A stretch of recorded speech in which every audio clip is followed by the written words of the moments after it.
Cha Travis Yokana no Kretok. Yet Travis Yokana no Kretok. Cha Travis Yokana no Kretok.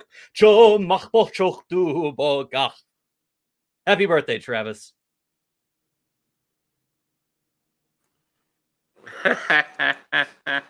No, bring him in first. I need to see his face now. Travis and Lane. Were you guys planning that all week? No. It was spontaneous and unrehearsed. Well, you got you get my applause, Ross. Well, for the rest of you folks at home, welcome to this week's edition of the Real Super Geeks podcast. My name is Carlos Pedraza. It is Friday, November 20th. Oh, who's got their audio on? That might be me. They're watching television. Oh, okay.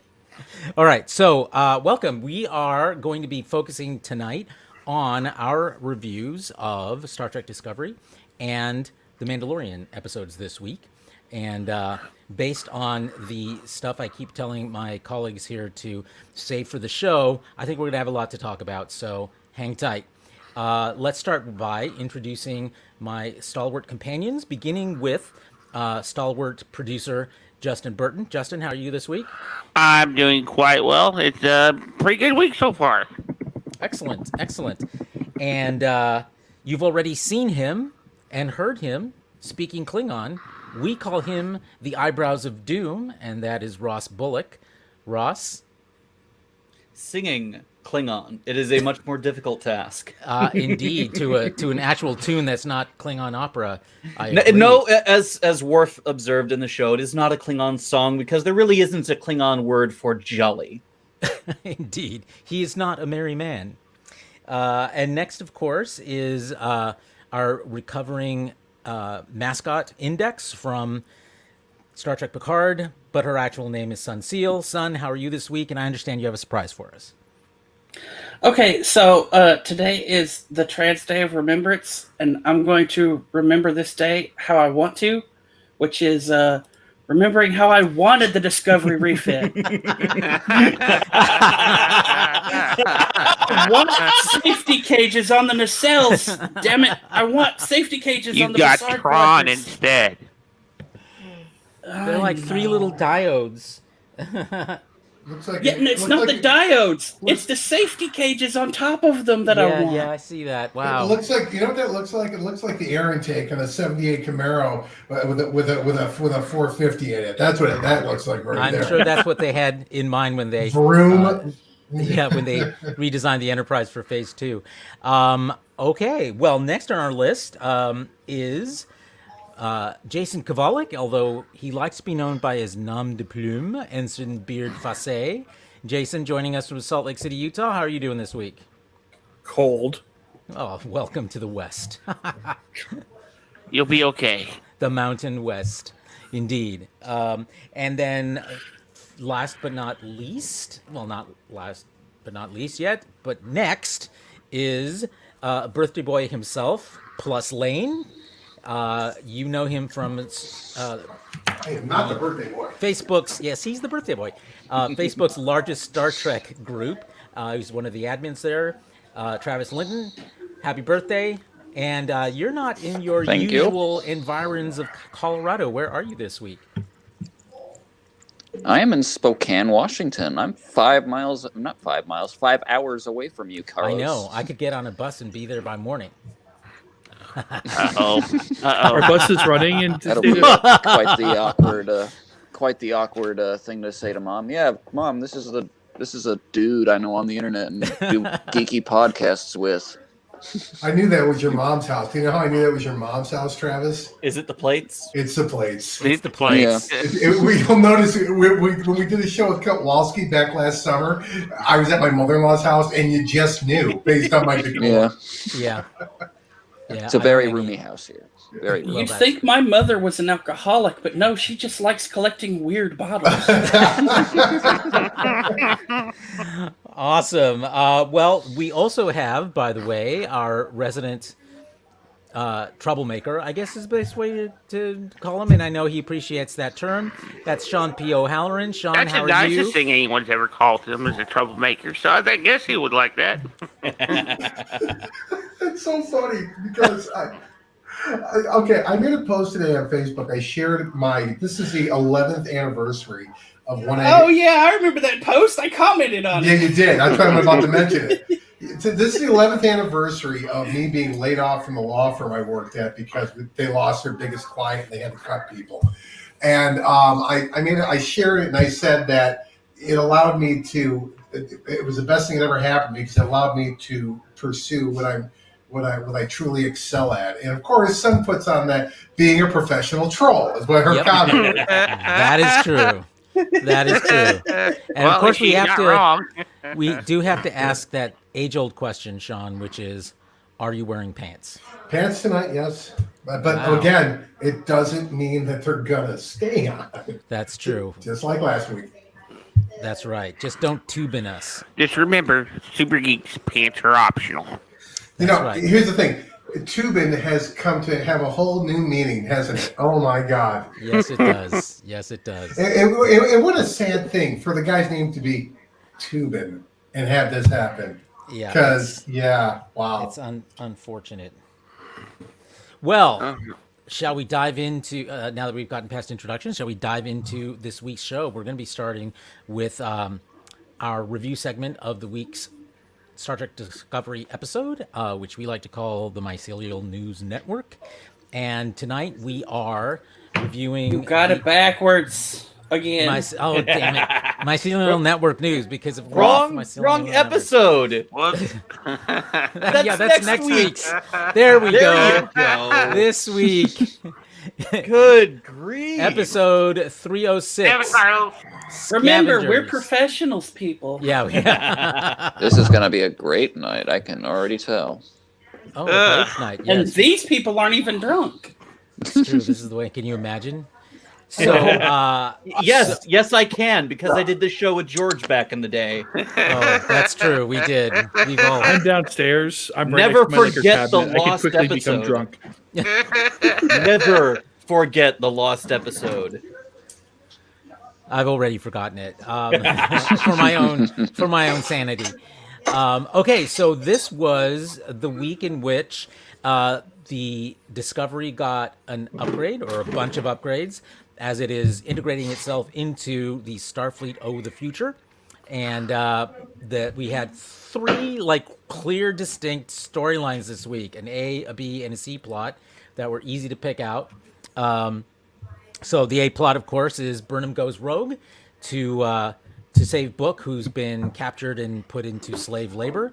And of course, she takes along with her as she puts it, the only person on board who would join her on an unsanctioned mission, and that was, of course, Philippa Georgiou. Then our B plot is Saru and the crew integrating into Starfleet, getting used to the upgrades, personal transporters, apparently the comm badge that does everything. The Tricom badge. Yeah, the Tricom badge. I love Can it be it. the Tricom badge who porter? apparently don't know how to work the damn thing. Wouldn't it be the Indeed. Tricom badge porter? I don't Because know. that's I more- just 3 syllables. It needs 3 syllables. That's all it it's needs. just- I just it's a comm badge mouthful. is fine with me. So right, and then of course we've got the C plot, which is Stamets' growing friendship with young/old Adira. So we'll talk about each of those, but first, let's start off by getting your overall impression of this week's show, what you liked, what you didn't like, and let's start with Sun. Was there enough Michael Burnham for you, Son? There was a sufficiently different Michael Burnham this episode. Yes. One that met with And your approval? Yes. Oh my goodness! This is the kind of Burnham I want. The Burnham that is in Starfleet that is often doing her own fucking thing.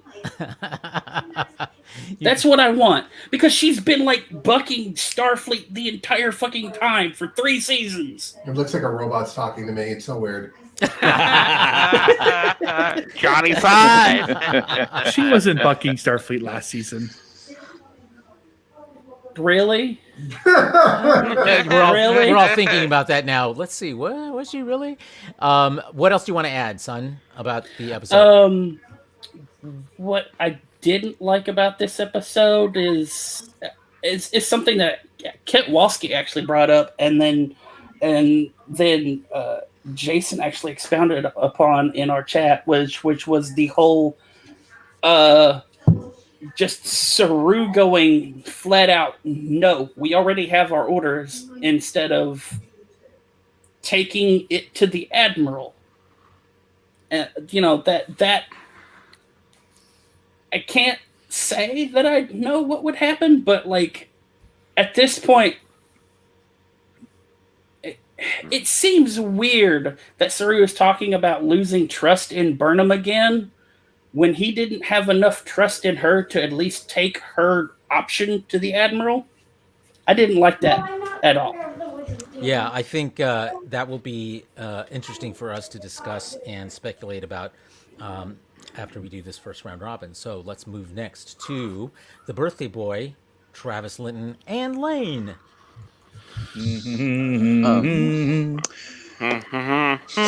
Great. Now we owe royalties on that. Thanks, guys. Yeah, It's public domain. Shut up. It's not. Yes, it is. It is. It was declared public domain 3 years ago. Yeah, it's public domain. Good. I missed it. Then I want my money back then. All right, back to Travis. I thought the episode was okay. I mean, watching it, there really wasn't too much that stood out in terms of like anything I absolutely loved or disliked.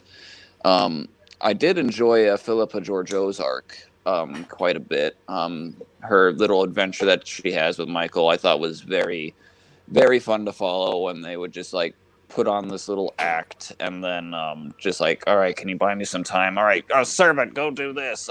I do love Philippa Georgiou's Terran demeanor in all of these episodes.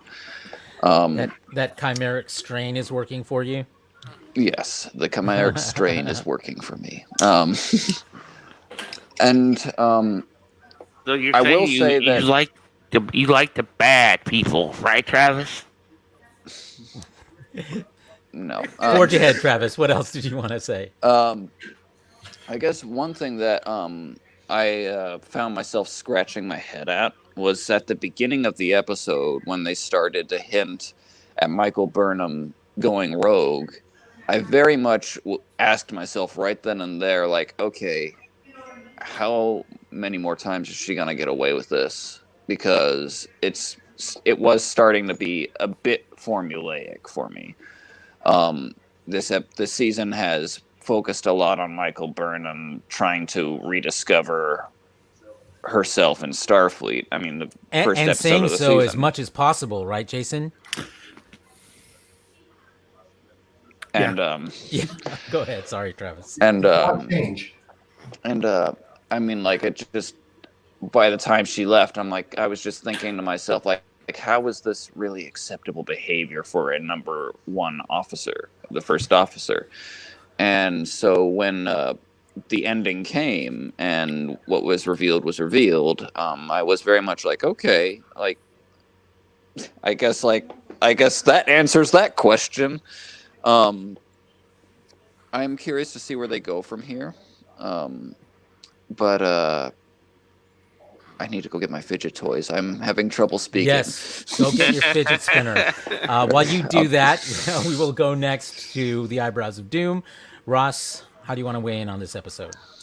There was a lot I liked about this episode. It was fun. It's good to see Discovery accepted back into the fleet. It's wild to see how quickly it was refitted. It's so much fun to see the awe and wonder of the crew as they re-explore the upgrades to the ship. Detmer, do we really need all these things? Guy in the back, hell yes we do. That's awesome. I felt like that was specifically aimed at every Star Trek Online player, period. Yes. Yes, absolutely. I'm like everybody else. My mind is boggling trying to come up with technobabble to how the nacelles are still going to stick with the ship since they're no longer attached, and how and why does it I don't get it. I don't understand yet, but I want to find out. Hopefully, they'll give us something later on. Rip Eagle Moss. If not, it'll be in a technical manual that they get the Okudas to do for them. It was fun to see Michael on this little crusade of hers, and seeing this another side of the Emerald Chain, finally getting a name of the organization and a person in charge of it, dropping a name so much we're definitely going to see them at some point in the future. Mm-hmm. As Travis said, I love seeing Philippa just let go and be the Empress again, and just talk shit to everybody in sight. The way she mistreated that poor nephew, it was wonderful. It was great. Yes. My favorite line when she yelled at him was, "Form a sentence!" That was great. That was a wonderful. Which is something I find I want to say to people in the real life all the time. All right, thank you. And it was Ross. also nice to see to see some more Adira love and Grey love, and I loved that connection between her and Stamets, and his explanation to Hugh later on, that there's a connection between them. I'm really looking forward to see that develop. Yeah, I totally agree. All right, let's head over to the pantsed one, Sean P. O'Halloran. How are you going to weigh in on this week's episode? Did anybody else get the feeling, like I did immediately, that Green Nephew was Eric Trump? I mean, I immediately got that sense. I'm like, stop it. And Giorgio is just doesn't work with you, Justin. It's just bitch slapping him. He reminded me of Gareth from The Walking Dead. Oh, there's another one too. Yeah. Okay, so as far as the nacelles are concerned, Ross, if you want to get some insight in this, reach out to Doug Drexler, have him explain to you, because that's his design. Oh, it is? Yeah, absolutely. That's the because that was what the Enterprise J had. You can't tell from the brief shot they show it in Enterprise, but that is exactly how he designed it for their. That is absolutely a Doug Drexler thing to do. Shock the ape brain. Yep, exactly. That's why I made the damn thing. Because his reasoning behind it, I do believe, was because, as farther you get into the future, why would you need pylons? Right. So why need nacelles then? Yeah. Well, you still need nacelles, dudes. Yep. You've got to form a warp bubble. Yep. He said as nerdily as possible. Right. So I dug this episode, despite the fact that it was a completely recycled plot of the episode Homecoming, which is the Deep Space Nine season 2 premiere, where they go in to free one guy, and holy cow, look at all these people we got to free, excitement happens. So. But it's the thing with Trek where it's failed in the past for me is when they've recycled plot lines and recycled tropes. It's like, and this happened all the time with Voyager. It's happened all the time with Enterprise in particular. They did it so poorly that it was just a matter of this is just you just look at it and go, this is just completely ripped off from something that came before it. Whereas they did a good job with this. This was a fun story. I don't know how much it adds to the overall arc, the A story at least. But I will say this: that I'm back to being confused of what they want to do with Burnham, because a couple of weeks ago she's telling Saru that basically saying you could be the captain and I'm going to be your first officer, like she's running the show, which I thought was weird. And now it's like she foreshadowed this. I ain't gonna listen to you. I'm gonna do what the hell I want, regardless. And she went ahead and did it. I mean, a couple of things that caught me about this episode were that, like, the hell yeah, we want those upgrades thing. It's like I really want to see more of this ensemble cast. I really do. I think it works better as an ensemble show instead of just being the Michael Burnham hour. And it's nothing against her. I just think the show is they gave us so many characters. Use them is where I'm at kind of with it. And I guess I'm getting a little bored with seeing her constantly go rogue. If it was going to happen, it had to happen with Giorgio. There was no question about that. And that was the most fun part about it. You had me at unsanctioned mission was my favorite line of the whole thing. But Yeah, I mean, episode overall worked for me. I guess I disagree with Son. Like what Son likes about Burnham in this episode is what I didn't like about Burnham in this episode. So that's really my overall take on this. Yeah, I gotta agree with you on that one, Sean. It seemed like they kind of hit the reset button on her a little bit. Again, yeah, And I mean, she was growing so well, and then now they're throwing her back. I like this episode. I have my own little quirks about it, but I'm wondering now if this is going to set up for Burnham actually maybe leaving the ship for a couple episodes, because I mean, it seems weird that Saru did not bring it up to the Admiral that they were looking into this, and that's what she was doing on her own. I mean, well, she really put. This is the thing that really annoyed me. She really put Saru in an absolute impossible situation. On the one hand, he's got an officer, his first officer, that's gone completely rogue, and it's not just a problem because they need her on the ship. It's a problem because your first officer has gone completely rogue. I mean, what kind of command do you have over this crew if that's happening? And so and I was surprised because Vance, that's his name, right? Yes. Yeah. Okay. He seemed a lot better with it than I would have thought he would have been, considering how Mr. Starfleet he was in the last episode. Yeah. How straight up military he was. That's why I'm kind of wondering. Well, let's finish the round robin, and we'll come back to discussing that topic. Let's head over to Ensign Beard Fassé. How do you weigh in on this episode? I think it was a very quality show. It was very entertaining. It kept me engaged the entire time. I hated what they've done to a couple of these characters, and we'll get into that.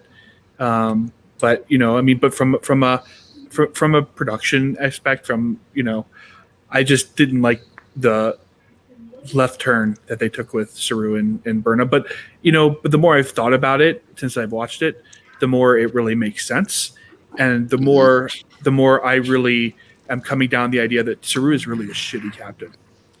Oh wow, them's are fighting words. I am going to hunt you down. You'll send Lane. That we'll come back to that because that's I want to hear your full rant on that because I know you've been preparing one for the last couple of days, Jason. So we'll come back to that. Justin, you weighed in a little bit before. Was there anything you wanted to add? Just that I don't think Saru's a shitty captain. I think this is part of setting up some plot that they haven't quite revealed yet. So I think we will. I'm hoping they really haven't hit the reset button on Burnham. I'm really hoping this is all part of the later plot, but we'll get into more of that later. I don't want to take up too much time of that right now, so we can get moving on the show because we're already at 23 minutes. Exactly. Okay. Well, let's dive in then to the A plot, which is Burnham and Giorgio going off to save Book. And please feel free to comment in here or talk about the developing Giorgio PTSD, if that's what we're going to be calling it, as it's now becoming more frequent and debilitating for her. So first of all, let's start with the Burnham issue, which is Justin, you've referred to it as a reset button. Personally, yeah. I don't think of it that way, because it is something that flows very naturally out of her being on her own for a year and being her own person for a year. So they telegraphed the whole notion of her not quite fitting into Starfleet anymore from the very beginning of the season. So that wasn't too surprising to me. What I will say, though, is that like Sean and a couple of others of you, the Burnham Rogue thing is becoming a little tedious because it's the same beat played over and over again. Mm-hmm. This needs to go somewhere. It needs to go somewhere pretty damn fast, because we are halfway through the season, folks, halfway through the season, and it feels like we're only at the beginning of the season. So Yeah, that's what I said. they better step it up because in season 1, by this point we were in the mirror universe. So I'd like to see. Not quite. No, That's true. That was 15 episodes. It was almost close. 13. It was close, though. no, it was It was like episode 10 when they went to the Yeah. mirror universe. Yeah, that was the mid-season break. Yeah, but was they showed up in the mirror universe at the end of season 9, What? and then they went on their Episode. episode 9, and then they went on their mid-season break. Season 9. I think it was 9. I thought it was 7, but It was Yeah. the end. They It was both- the end of it, season. Not season.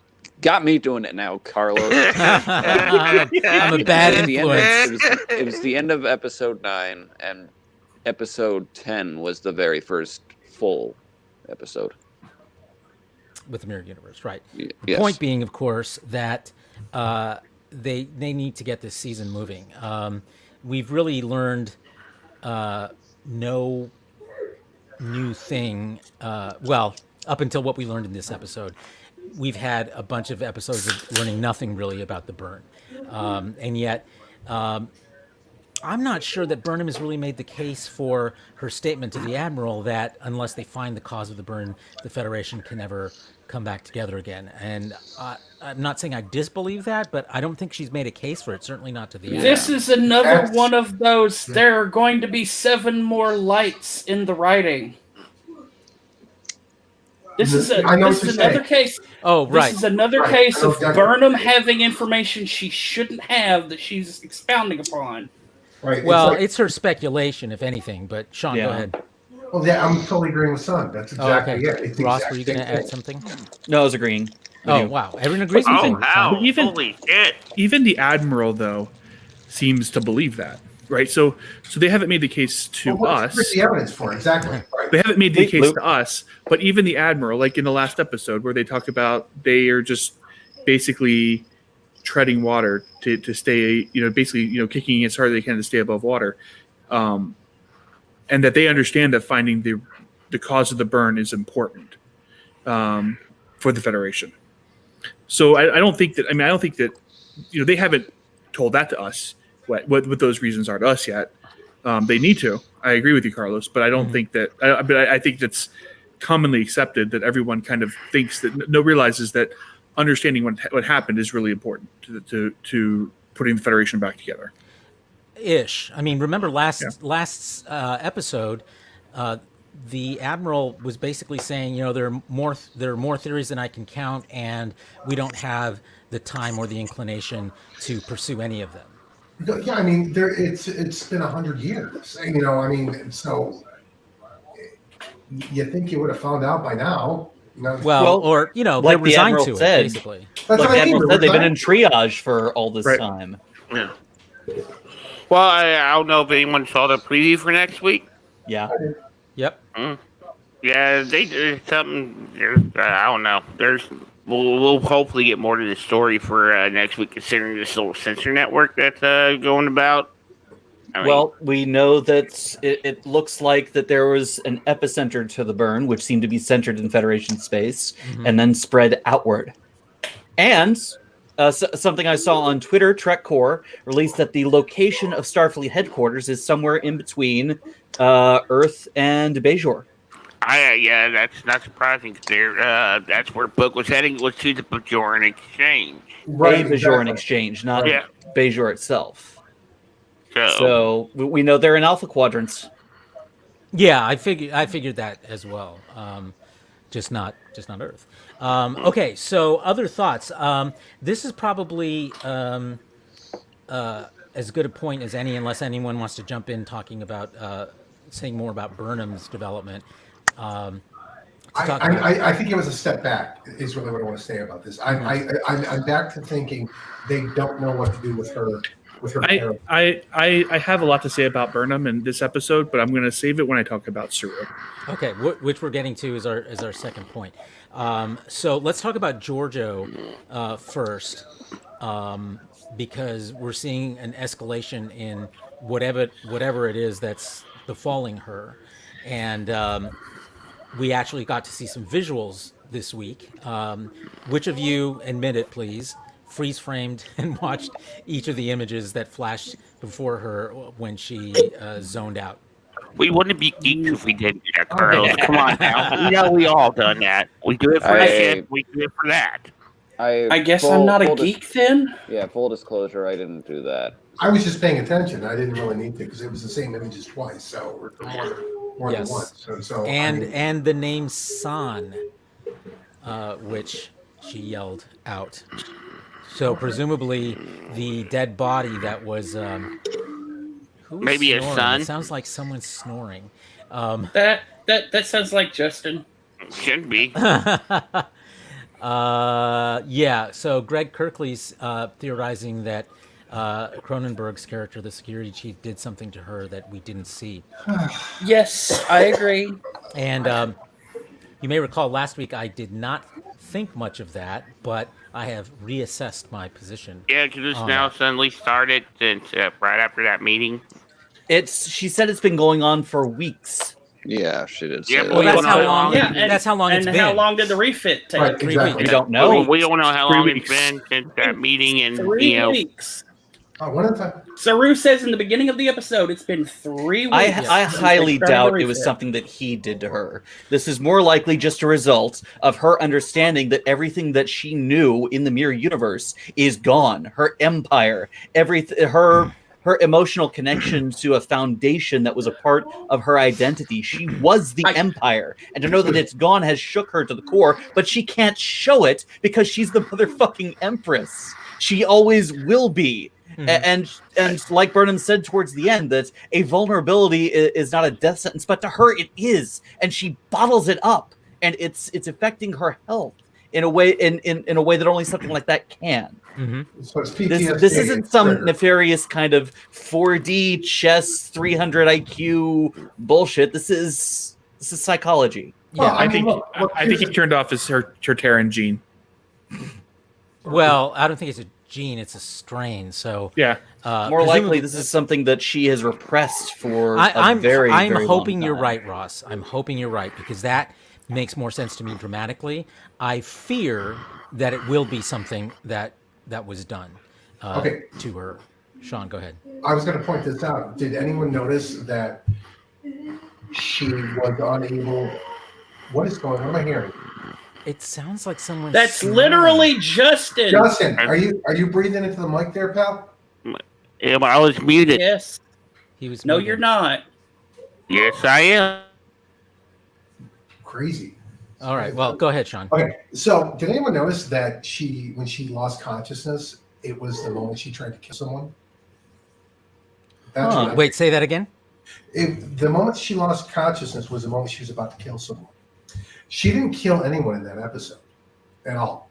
I was paying attention to this. She knocked people out, kicked the crap out of them, but she didn't take a life. And it was the moment she was about to kill someone with that weapon in it that she collapsed. But Okay.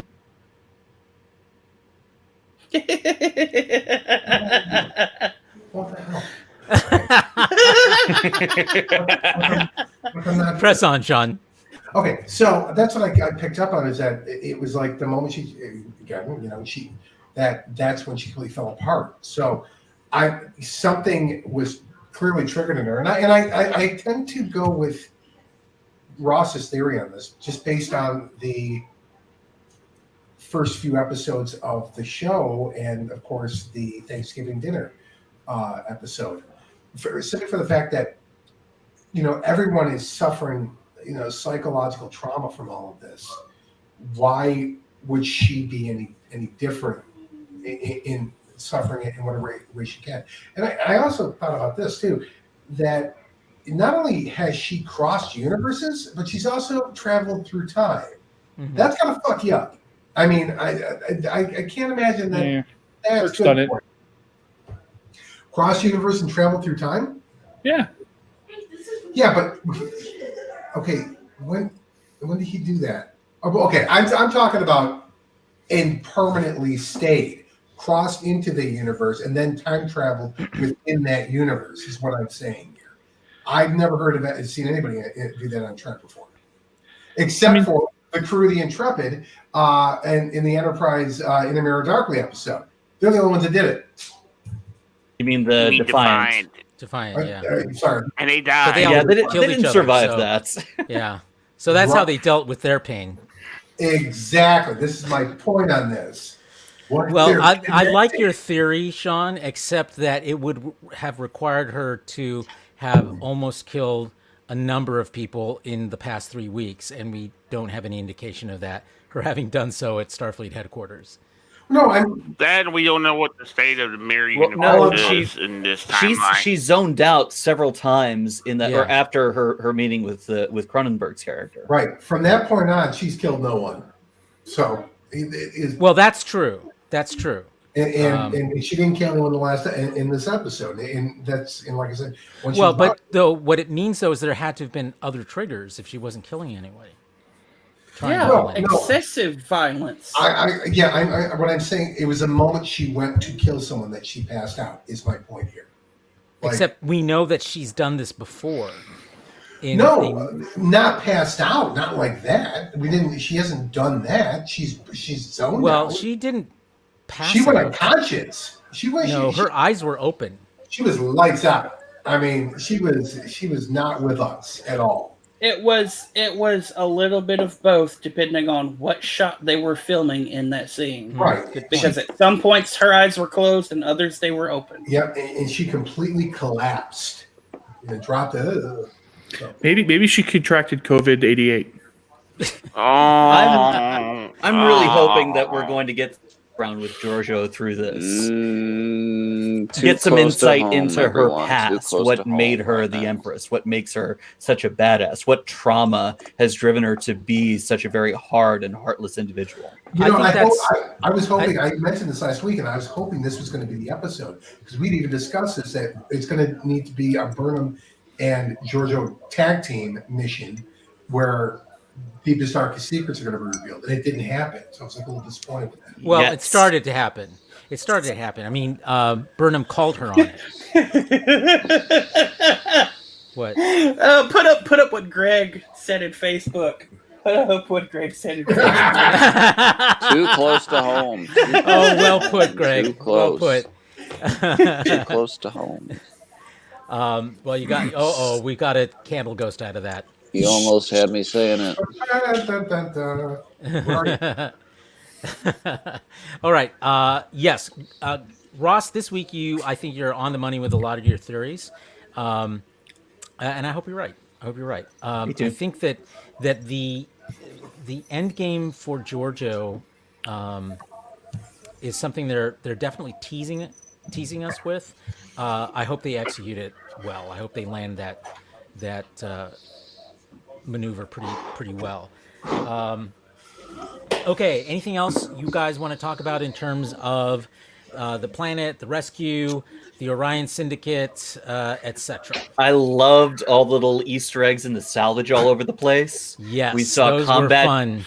TNG and Disco. We saw the TNG Type 2 phaser. We saw so many goodies that were in the salvage yard that were just scrapped together. The Antares freighters that were just hovering in the I didn't even notice those. Yeah, one of the they had all different types of ships up there. It was so cool. One of them I don't think we've seen on screen before. The last time I remember seeing was in it was your resource gatherer in Star Trek Armada. Okay. Wow. Holy shit! I think I just figured it out. So, Carlos, what did you say that that she kept saying that the voice? Okay, get this. Okay, so you know Michael Burnham, right? Has a mom, right? Okay. Mm-hmm. Michael Burnham's mom is played by an actress named Sonia Song. I don't understand what the speculation is. And are you trying to tie it into his son, Niqua Martin Green? What I'm saying is that this is just me being a wild theorist. Every time, because of DS9, when we get to the mirror universe relationships are often female centric. They're female focused. Love relationships in the mirror universe are female focused. So, if Giorgio had an actual love relationship that died, who would she then be more attached to? The daughter of that love interest. God damn it, son. Well, That's okay. logical. Well, it would explain why it's she logical. adopted her, like, without a. It's logical. Yeah. I'm Logical. going My to brain's too count tired to that think about it. as a well-formed theory, son. That's the most non-George theory I've heard from you, son. Well done. Yeah. Excellent. Now I went looking for evidence. So I don't know how many of you watch Discovery with the captions on. I do, because you can catch things often that way. And the spelling of San was S-A-N, like the Japanese honorific, which is a title of respect that's added usually to the end of a name, both male and female. So it had to be someone she respected. If in fact that's the use of the term. If she were, she's Malaysian though, so that's not she's really Malaysian. But remember, amongst her so titles, is Giorgio. Yeah, but remember, amongst her titles was her name, when they announced her name, was Iaponius, which is the Latin name for Japan. Oh. So she could be Malaysian on one side and Japanese on the other. Or it might be a carryover from Hoshi. Who was maybe. Japanese. Yeah, maybe. But yeah. Anyway, that's how it was spelled. So. My observations from those flashes we saw, it appeared to me as if you got to keep this in mind too. You got to keep this in mind that what happened in the first season with the Mirror Universe episodes. Okay, it appears to me that Burnham had stabbed Giorgio, and that's what we were seeing there. And in the Mirror Universe episodes of the first season, they had sent she was hunting down Burnham. Was she not? She hunted Burnham down for revenge. Those flashes looked like she was killing or had killed somebody. Who? We don't know. This seemed a lot earlier. She being Giorgio. Yeah. Okay, I was under the impression that it was Burnham, the Mirror Universe Burnham, stabbing Giorgio. Mm-mm. That's what I was No, it's her looking at her own hand. She wouldn't be seeing it from Burnham's perspective. She had blood on her hand, and she had, the sleeve was one of those sleeves that goes over the thumb. This looked a lot earlier than her Empress period. This seemed like something that happened to her long before she started fostering Michael. Yeah, I mean, my utter speculation is that the person that she had to kill in order to become Empress was someone she cared about. Probably earlier than that. Probably her first command. That's how they. Yeah. That's how they. Well, we'll see. Let's remember all our theories, and then whoever is the closest to correct, I'm buying you a beer or Really? a shot of your favorite drink. I'll have it delivered by Uber Eats or something. Not you, Travis, or not you, Lane. Travis, you can get what you want. Lane, you only get a Diet Dr. Pepper. Sorry. Very specific. Hey, it's free. He looks like a Diet Dr. Pepper drinker. I'm just saying. I don't know. I think he looks like a flaming Dr. Pepper drinker. I have an entire backstory in my head for Lane. I'm gonna guess Fanta. I'm very curious to hear it. Jägermeister. Another time. Okay.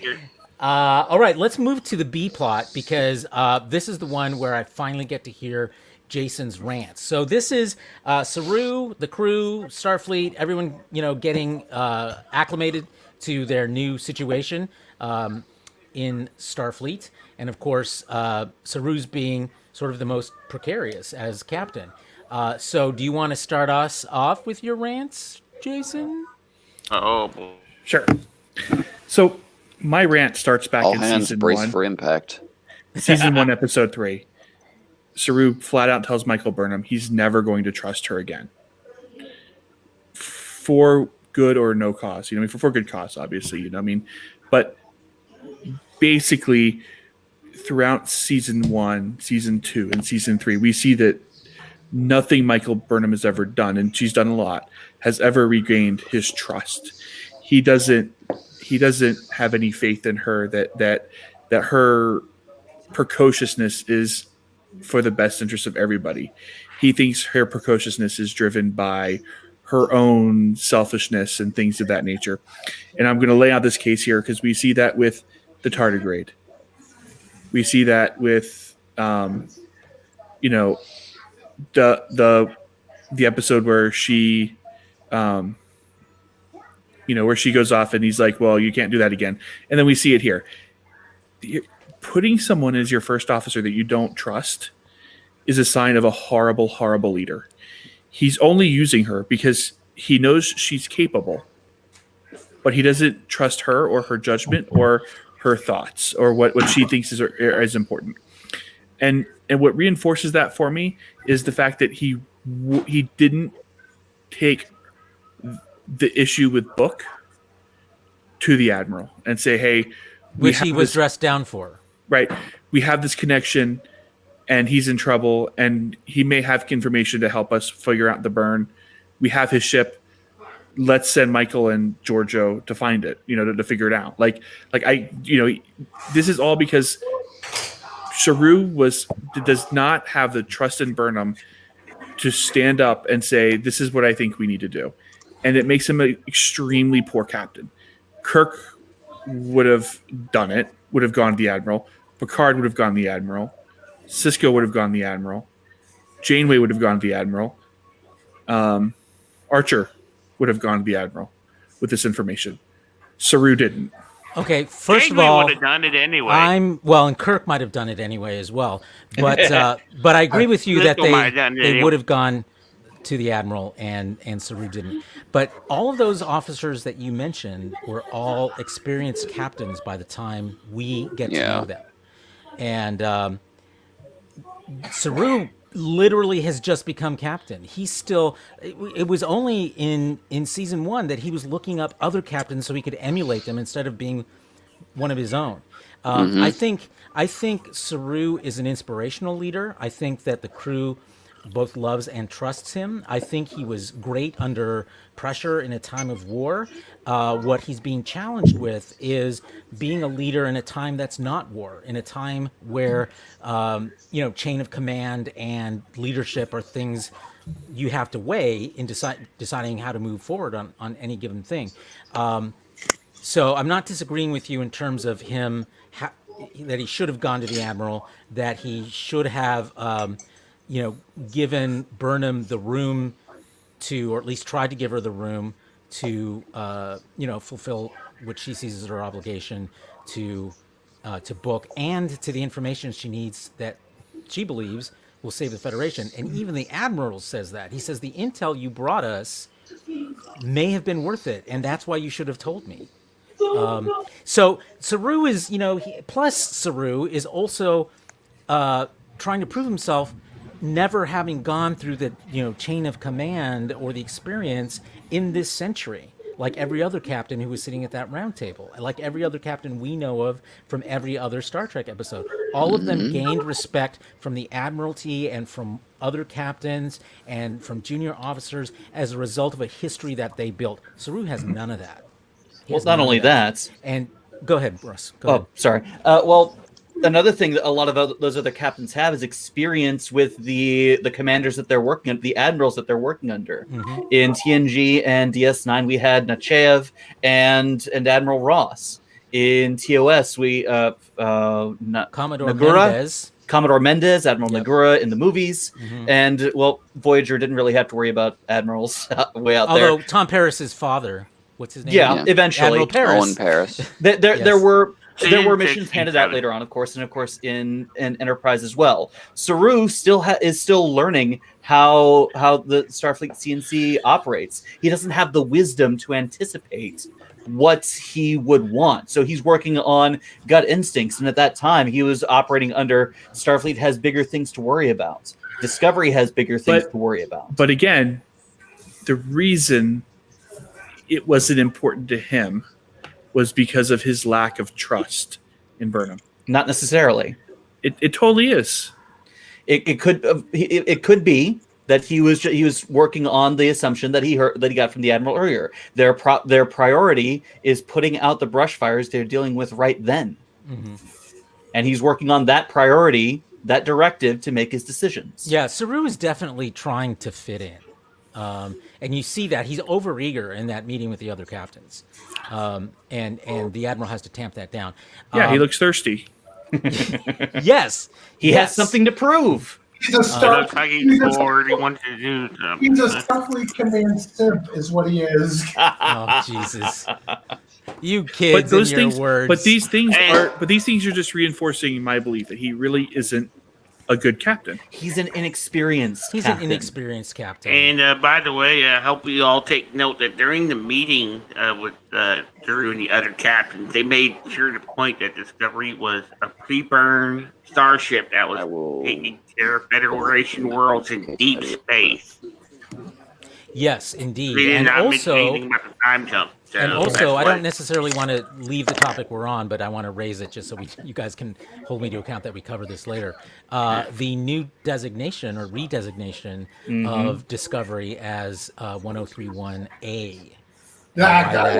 It pissed off the angry little men over in the Star Trek Discovery. Yes, I love it. I love it so much. I hated it, and then I loved it. You'll also notice the other captains.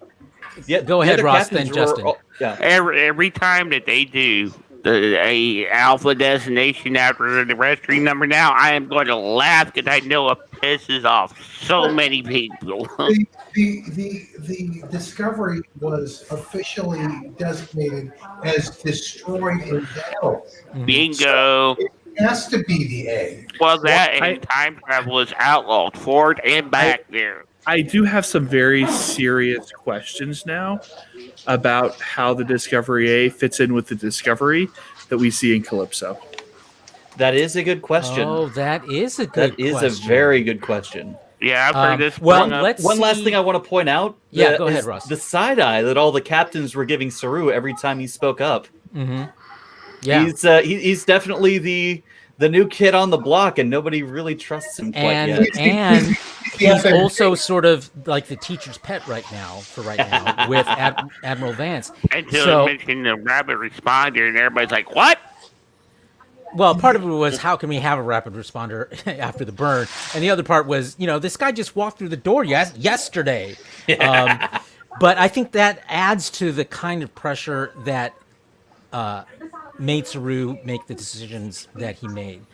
So I don't think he's a built-in and forever bad captain, Jason. I think he's an inexperienced one who is getting better. I'll tell you what his biggest problem is. It's straight up, okay? It's that all of his decision-making is based on him having to worry about fucking Burnham, okay? Burnham is an anchor, period. I mean, Burnham is the employee that he really doesn't want to have to fire because they offer a lot, but he's really, for the sake of his own management and his own management ability, he's going to have to let her go, is what it comes down to. We'll get to that. He doesn't have to. He doesn't have to let her go. He can manage her. The fact that he's not managing her properly is a demonstration of his poor leadership ability. Okay, but here's the thing. Yeah, I'm going to have to go along with Ross and Carlos on this, and that he's very new to the job, but he's going to have to see here that Burnham is nothing but dead weight for him. It's just going to hurt everything he's trying to do.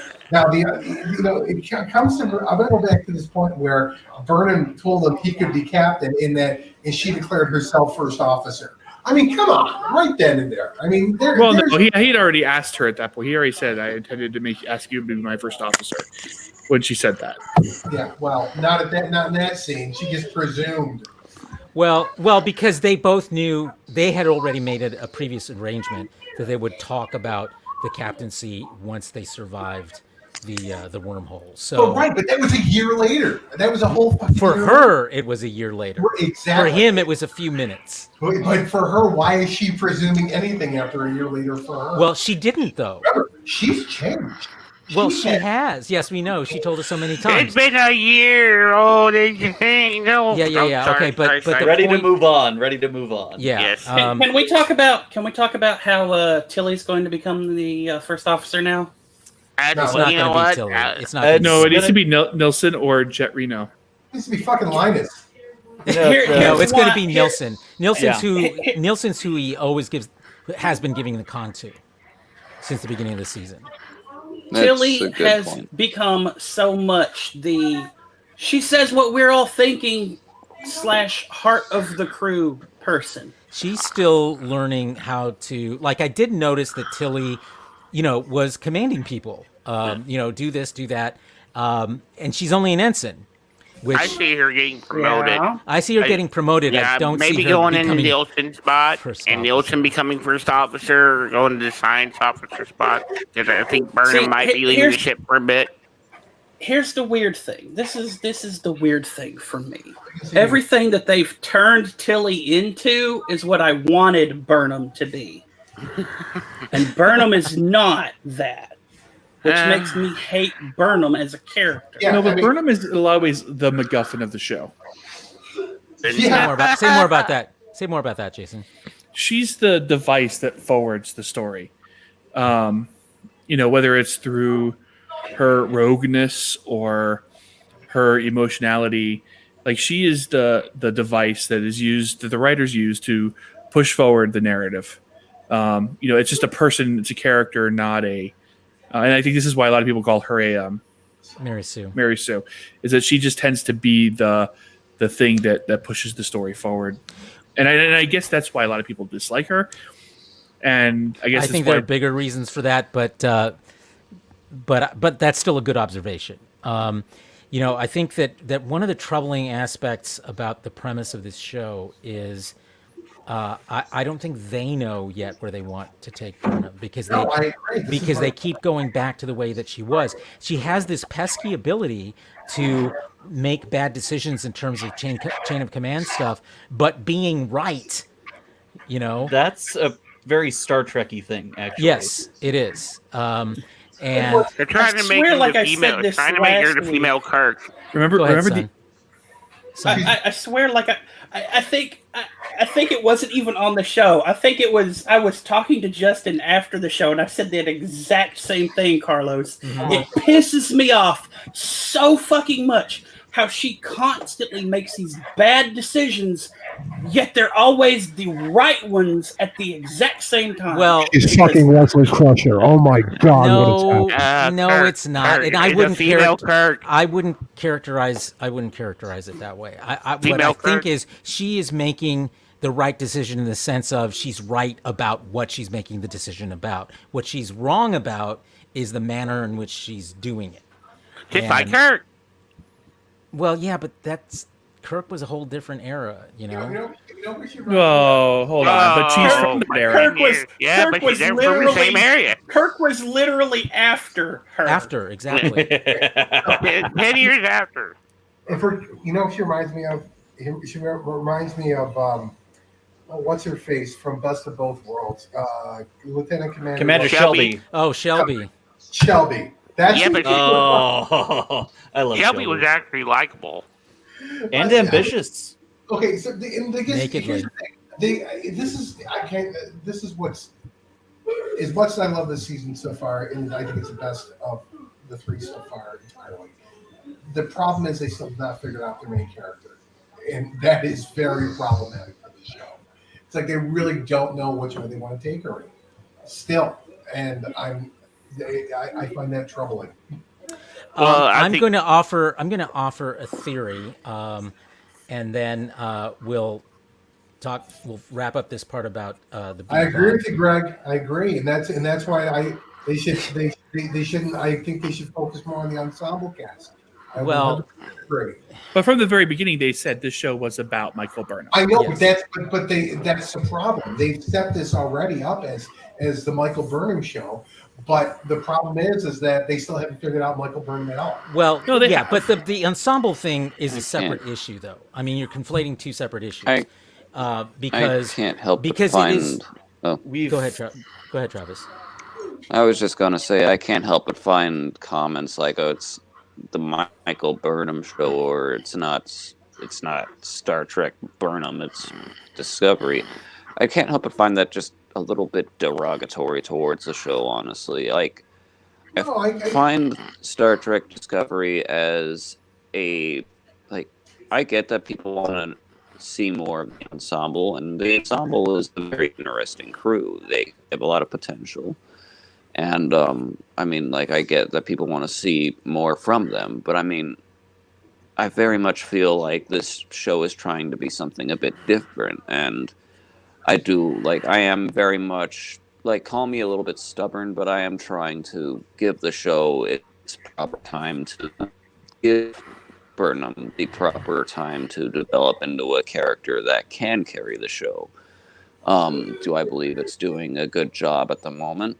It's very hit or miss, but I mean, yeah, I'm still willing to give the show the time it needs to. Well, I think properly. we'll see. They have, excuse me, they have to do it within the next couple of episodes. Yeah, they should Just because of where we are in the season. well, next episode looks like they're going to. Yes, and actually, I was going to bring that up. I think what we see in the preview for next episode, and my theory about Burnham is she may, in fact, her role may change from being an officer aboard the Discovery and being more of sort of a ambassador at large. She appears in this upcoming episode. Thank you. Facilitating, the unification or finalizing whatever is going on with the Romulans and the Vulcans, and she keeps talking about the Federation more than she talks about Starfleet. And even in this century, we see that they're kind of the same thing, and maybe they shouldn't be. And maybe that is the role. We that she haven't really. plays. All we've seen is Starfleet. We haven't seen they've mentioned the civilian side of the Federation. We just They've haven't used seen the term interchangeably. They've used the term That- interchangeably. Well, I don't think that's what's going on, Carlos, with Unification 3. I don't think Unification 3 is about the Romulans, about her, the Semitic Romulan and Vulcan Why? piece. Because they're already wearing badges, Romulan badges that have the IDIC in them, in the trailer at the end. You guys didn't notice this? I shared the picture. I only saw the bird. Yeah, well, if you look closely, there's the IDIC right in the middle of that bird. So what I think Unification 3 is about is I think the Romulans and this is my theory on this. The Romulans and Vulcans have been together for quite some time. Unification 3 is about bringing them back into the Federation. Yeah. after Starfleet left, just like Vulcan or Earth had to figure it out on its own, Vulcan reached out to the Romulans to survive. Well, keep in mind that in this century, Romulus is gone. Right, Well, exactly. Yeah. And so There's so much that we're gonna find out about. considering Yeah. that Burnham is a child of Sarek, more or less, then she'll probably go off with Book and help. I don't think she's gonna be Romulans But going we're off. way off the topic where we started. Yeah. Well, that's fine because that is what we're talking about. I think the show. I think the Sarek connection is far more important to the fact because Spock multiple times has talked about. In fact, this was in TNG. This was in Unification about Sarek's dedication to the Federation as an ambassador. So I think this is. I think that her connection to Sarek is incredibly important to her being in a more diplomatic role with the Vulcan/Romulans and bringing them back to the fold. Yeah, What that flashback. reunification- Hang on. That flashback of her in Vulcan as a child, where she's doing the Vulcan salute for the first time with young Spock. I think that is evidence of what you're suggesting, Sean. Go Right, ahead, Justin. yeah. I didn't mean to talk over you. If you happen to notice, what is reunification, the one where Worf actually left Enterprise for a bit to go fight with the Klingons? That's You're thinking of That was Redemption. unification. A redemption. Okay. Well, I mean, I noticed a scene where it looked like everybody was getting together to say for Burnham again. Why would they include that with the trailer for this episode? Maybe they're hinting at something. One more time. I'm confused. I'm not sure what If you're you notice one of the scenes that they were showing in there with everybody getting together to greet Burnham, and then Right. Burnham going up the book. Maybe they're trying to hint that maybe she might be leaving the ship this episode. Where did you get that from? The trailer for the reunification. Did you not watch the preview? Yeah, I did, but where? Yeah, I don't see that I either. didn't see anything about her going off with book in it. It's right before the part where you see the Ildic and the Romulan symbol.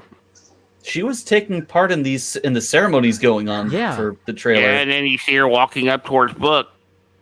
And that was it. I think that's a huge leap from her. At this point, I mean that. Yeah, she's not going off. Her role is going to change. Because if she's going to be the sort of the lead ambassadorial type person to weave the Federation back together, she won't be doing that as a Starfleet officer, but she will be doing it aboard the Discovery because it can go anywhere. I don't think guys. I hate to do this. I've had a very long day. I think I'm going to call it here. Okay. Yeah, you're dragging, man. I am. Nighty night, Travis. All right, bye, Travis. Bye, Larry. Happy birthday. Lane stick around. Stolaft next Gianan.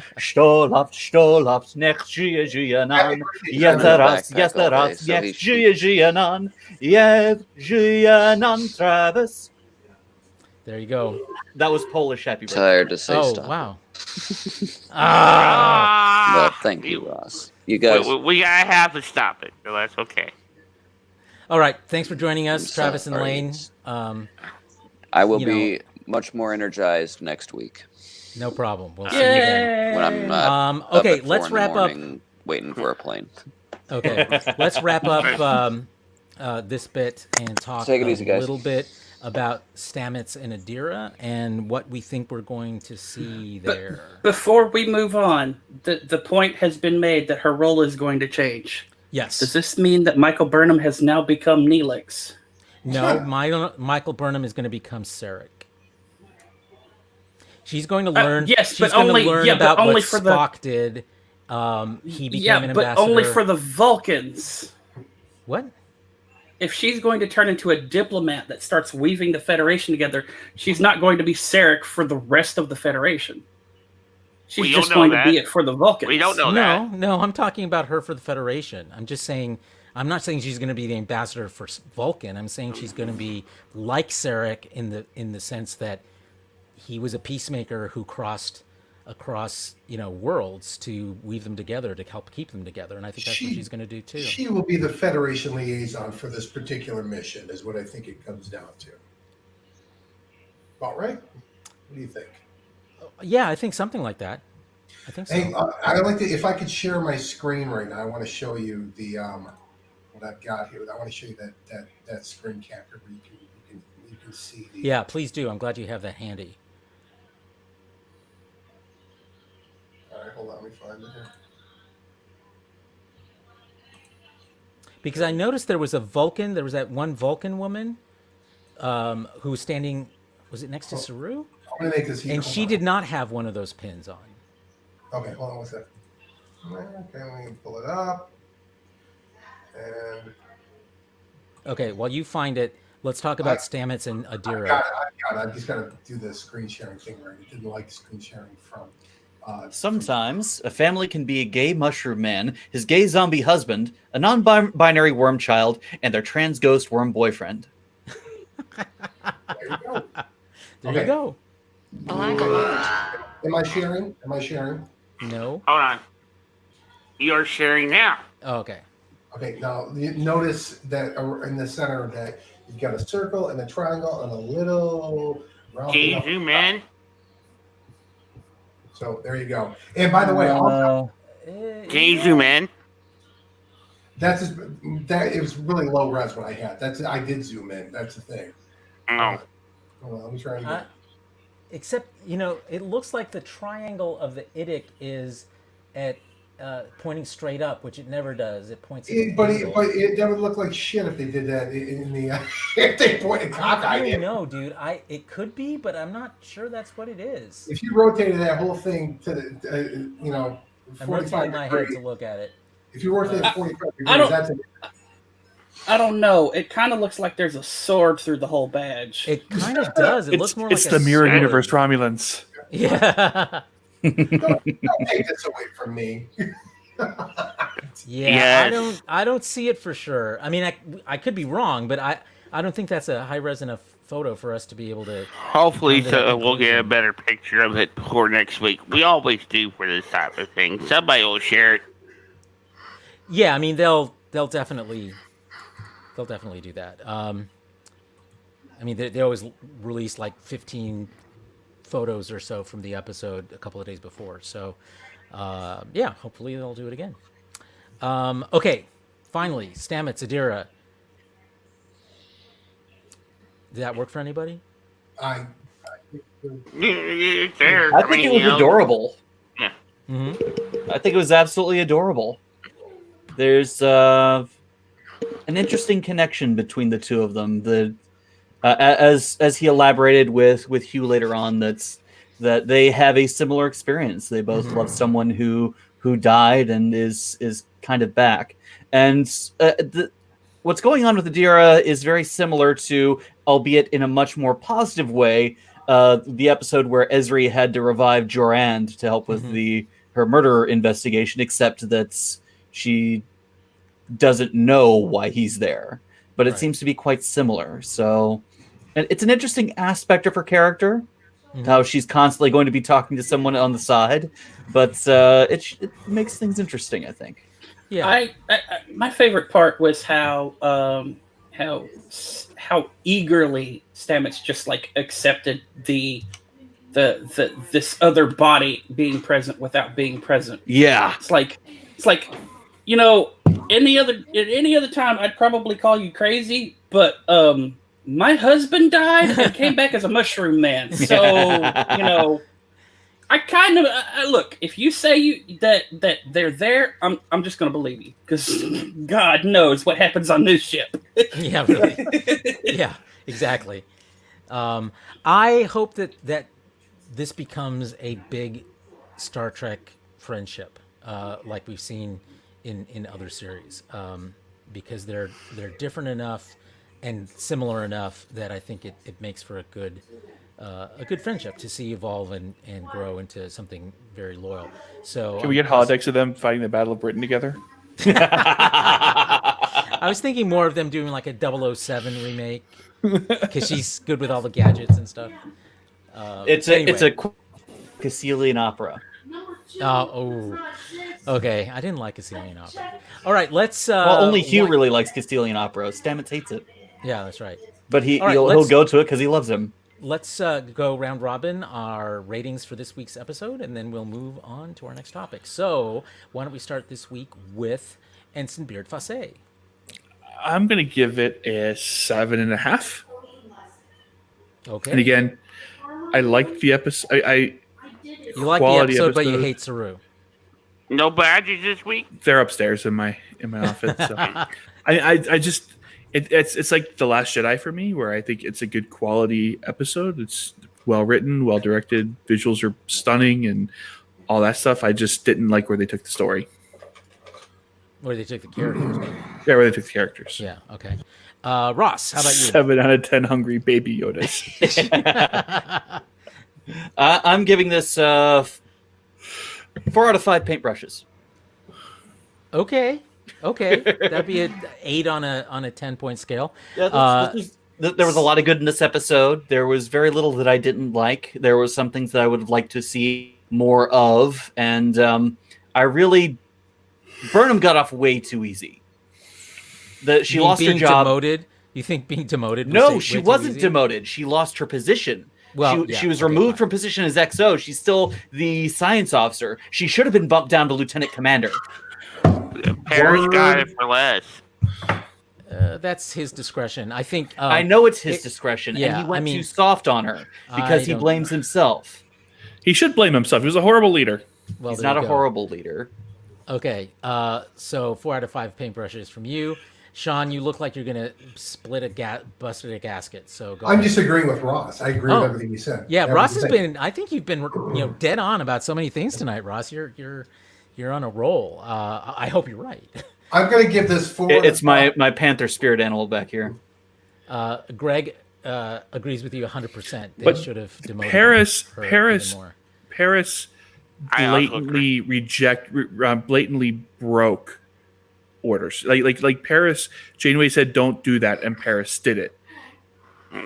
Well, Burnham just didn't. She was going to basically ask for forgiveness as opposed to permission. Okay, she disobeyed orders. She went AWOL. She took off with equipments. She she put herself in Every in single danger. thing Paris did. Kirk also got demoted for something similar. And let's not forget about the time that that Picard and company stole the captain's yacht and went down and saved the Baku. Just saying. Yep. all right. Okay, But, so we'll see where this goes. Sean, so what's your rating? I give it 4 out of 5 Linus's beaming into the wrong spot at the wrong time. I Running gag. it really I was. It loved did it. not get Loved old. it. No, it didn't. It was perfect. It was perfection. Yeah, who I else think the best- Who else said finally when Book and Burnham kissed? Tried to kiss, and yes, Well, they did. They did. Until Yeah, Linus they- popped in on him. After Linus banned. Yeah, that was similar to the scene in Empire when C-3PO walks in on Han and Leia. Yeah, that was pretty good. Yeah, Okay, they were like- let's finish up. Son, what's your rating? 8.9. Wow. Hmm. Even with I'm as much. Marguerite. Oh, because you like the way Burnham was in this one. That's right. Okay. Yeah. I like Burnham not being in Starfleet. That's the problem I have. I think you may get your wish. I think you may get your wish. We'll see. I Justin, really hope so. 4 out of 5 bearded dragons humping. Oh my God! is that good? I'm not Yes. sure. I mean, it's good for them, right? The fifth one would just kind of be walking around wondering what the hell Yeah. it was doing there. Okay, I just want to take this opportunity to blame Jason for all these new alternate rating systems that everyone's coming up with. You know, you really should have saved that one for You're Travis. welcome. You should have saved that, Justin. You really should have saved that one from Travis. We could have. Oh, I hit him with that first thing. We should have. Before you got here. We might have gotten to stop it out of him. Exactly. We'll Yeah. keep trying.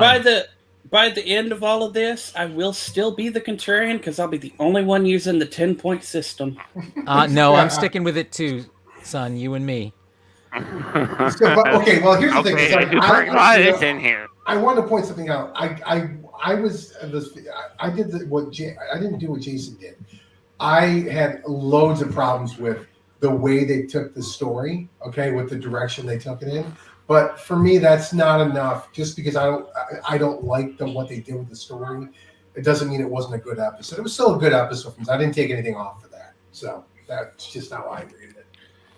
Okay, so for my rating, I'm going to give it an 8.5 because there was a lot to like. Even Lane thinks so. But I do agree with Jason that there's still some troubling signals about where they're leading the characters, particularly Saru and Burnham. And I'm hoping that what this episode turns out to be is a real turning point for both of them in terms of both of their careers and how they interact with the rest of the I truly cast. hope Burnham is gone after this one as Starfleet. She's not going to leave. She's not leaving. But she won't be as Starfleet. She'll be as, like you said, as it's not an happening. ambassador. No, Well, I mean, maybe. listen, the idea. I mean, if they continue the trajectory of the show, eventually Burnham becomes captain. Like that's kind of. Oh, what I they've don't said. see that. No. I don't see I that. think so. No. Nope. No. No, I've never thought No. that. No. I've never thought that. She's gonna go out like Glenn in The Walking Dead with Negan. It's gonna happen. Jesus, I hope not. Thank you, Linus. Okay, so I gave it an 8.5 with some faith that they're going to stuff that looks to be a bit off. They better fix it quick. Well, they have time. They may be starting to do that as of next episode, so we'll see. because she's clearly in a different role in the next episode. It's a question of whether it's a permanent one or not. So we'll see. So wait, we're all agreeing on the same basic thing here? I think so. Holy shit! Even Sun. Holy Yeah. shit! Well, that's new. Okay. I mean, I said it. I said it last week with Thank you. Sean. It's y'all who are agreeing with me. Okay, I'm happy to give you credit for that one. Okay, so we're going to wrap that up now and move on to a quick bit of news. Just one quick thing. This isn't really a discussion point before we go into the Mandalorian review. And that was the news that came late this week that Wonder Woman 1984 is not, well, it is going to be released to theaters, but more importantly, it is simultaneously being released on HBO Max on Christmas Day. And unlike Disney Plus, they're not doing it by forcing you to, by charging a premium to watch it on top of what you're paying for the subscription. So, Damn. yeah, it's a big risk, and I was just Excuse laughing you. at Greg. That's Empress. Son? Empress. That's Thank Empress you. son Greg. Empress. You sexist. Anyway, Yeah, they could say both. we'll see. Anyway, Giorgio, Emperor. so we'll see. We're done talking about Star Trek, folks. So that changes the landscape, I think, a lot on the, yes, I am the worst, on what's happening with these theatrical releases. Jason, you and I think, have talked about this a lot over this past year, about what the future looks like with these theatrical releases. I'm interested in that they're saying they're going to release it in theaters at all, given the fact that's in the dead of winter when theaters are probably going to be on lockdown. But what do you think? Good move? No, I think listen, people, you've got to release content. You've got to keep your game. You're they're able to make movies, so they might as well start releasing them again. And if they're in theaters, they'll be socially distanced, and it'll be a miserable experience. But we're probably 6 months away from widespread vaccine distribution. So I think that it's a waiting game. Do you wait for? Do you get the buzz? Especially a company like this. Like Disney's now talking about releasing. Oh yeah, Cruella. they've got like 4 things. Yeah. Cruella. I think I noted it in the Trello. They're going the same route. They're hurting for cash. They're hurting for cash flow, right? The parks are, California still hasn't reopened. The Florida parks are operating at 25% occupancy. Really Disney Plus is the only thing they have going for them. I think a lot of these companies are in the same boat. Like they just have to, they're going to have to start pushing this content out. I just wish they would do it with Top Gun 2. I need the danger zone. Well, I will tell you this. So here's something I know. I'm pretty sure that Wonder Woman has already made all their money on the bags of Doritos this summer that had Wonder Woman all over them. They got that covered. But Jason, I think makes a very good point about this. It's going to get to a point where you're getting diminishing returns by not releasing these. I mean, you got to be able to have some hype around it. I love this idea. I didn't realize that Disney was going to be offering it free on Disney Plus. Mm-hmm. That's brilliant because while also offering the theater experience. First of all, the last movie I saw in the theater was Empire Strikes Back when they did the special release of it a couple months ago, and I was in that theater. It was me and Haley and 2 other people way at the front of the theater. Okay, and so in these theaters are you don't have to worry about social distancing when you got a situation like that.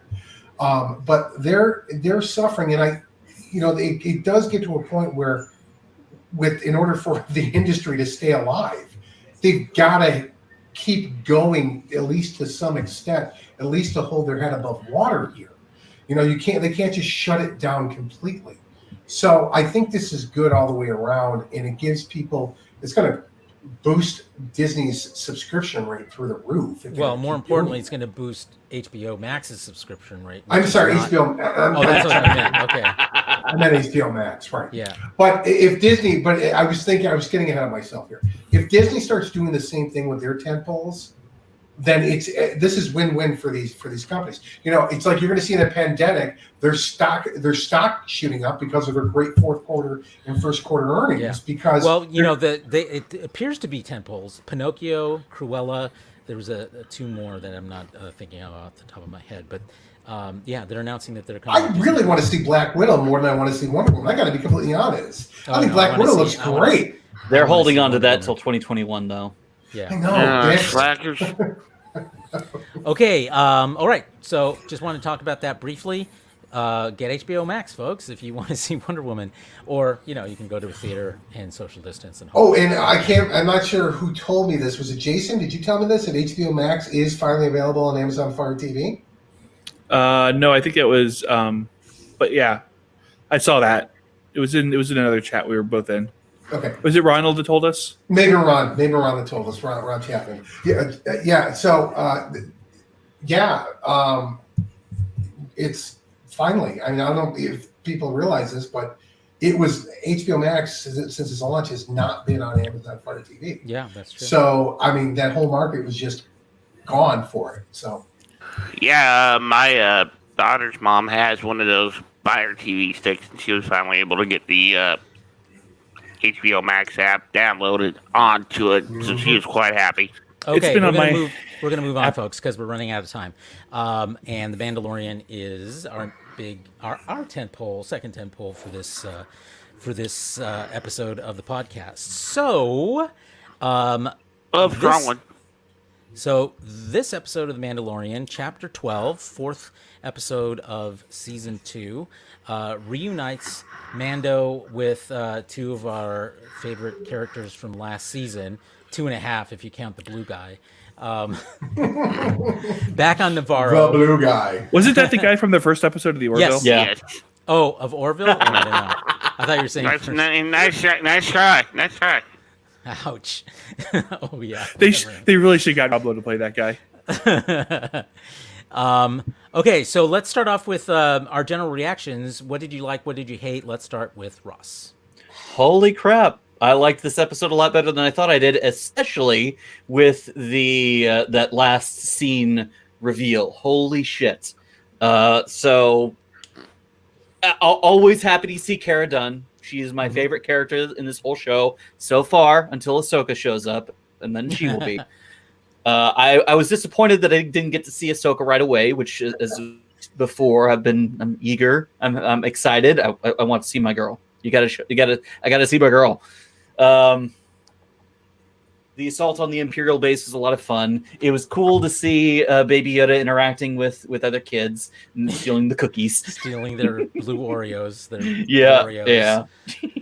And not eggs this time. Dude, not eggs this time. He is one hungry kid. He is a hungry kid, and God, a bad kid. He is mischievous. He's gonna be fat. Hey, season three, they need to make him a little rotund. I'm just saying. I guess you don't know what he looks like under those robes. Is all I'm saying. I guess midichlorians really boost your metabolism big time. They must, because he has a huge M count, as they called it on the episode. Anything else, Ross, that struck you about this episode? That chase at the end with the personnel carrier versus the ties, that was fantastic. It was great visuals, but you know what? I'm glad to see they're upholding the Imperial tradition of being a terrible aim. They can't hit a goddamn thing.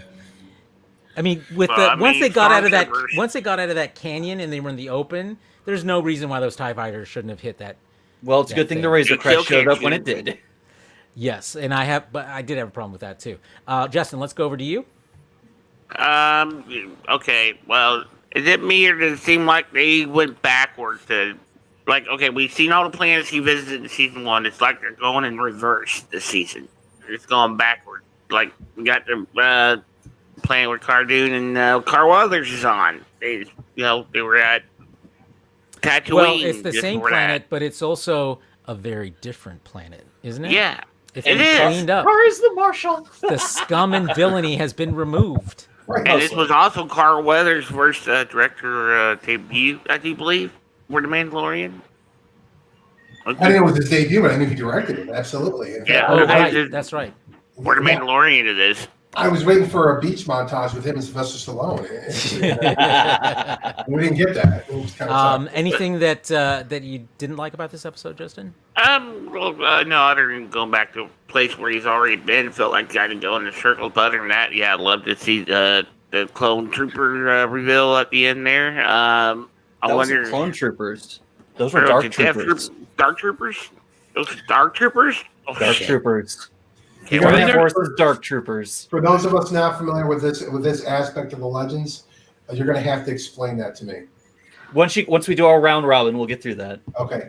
Okay, yeah. fair enough. Okay, go on. Go on. Okay, so Jason, weigh in. Oh, I thought it was a great episode. It was a lot of fun. Although I'm at a dilemma.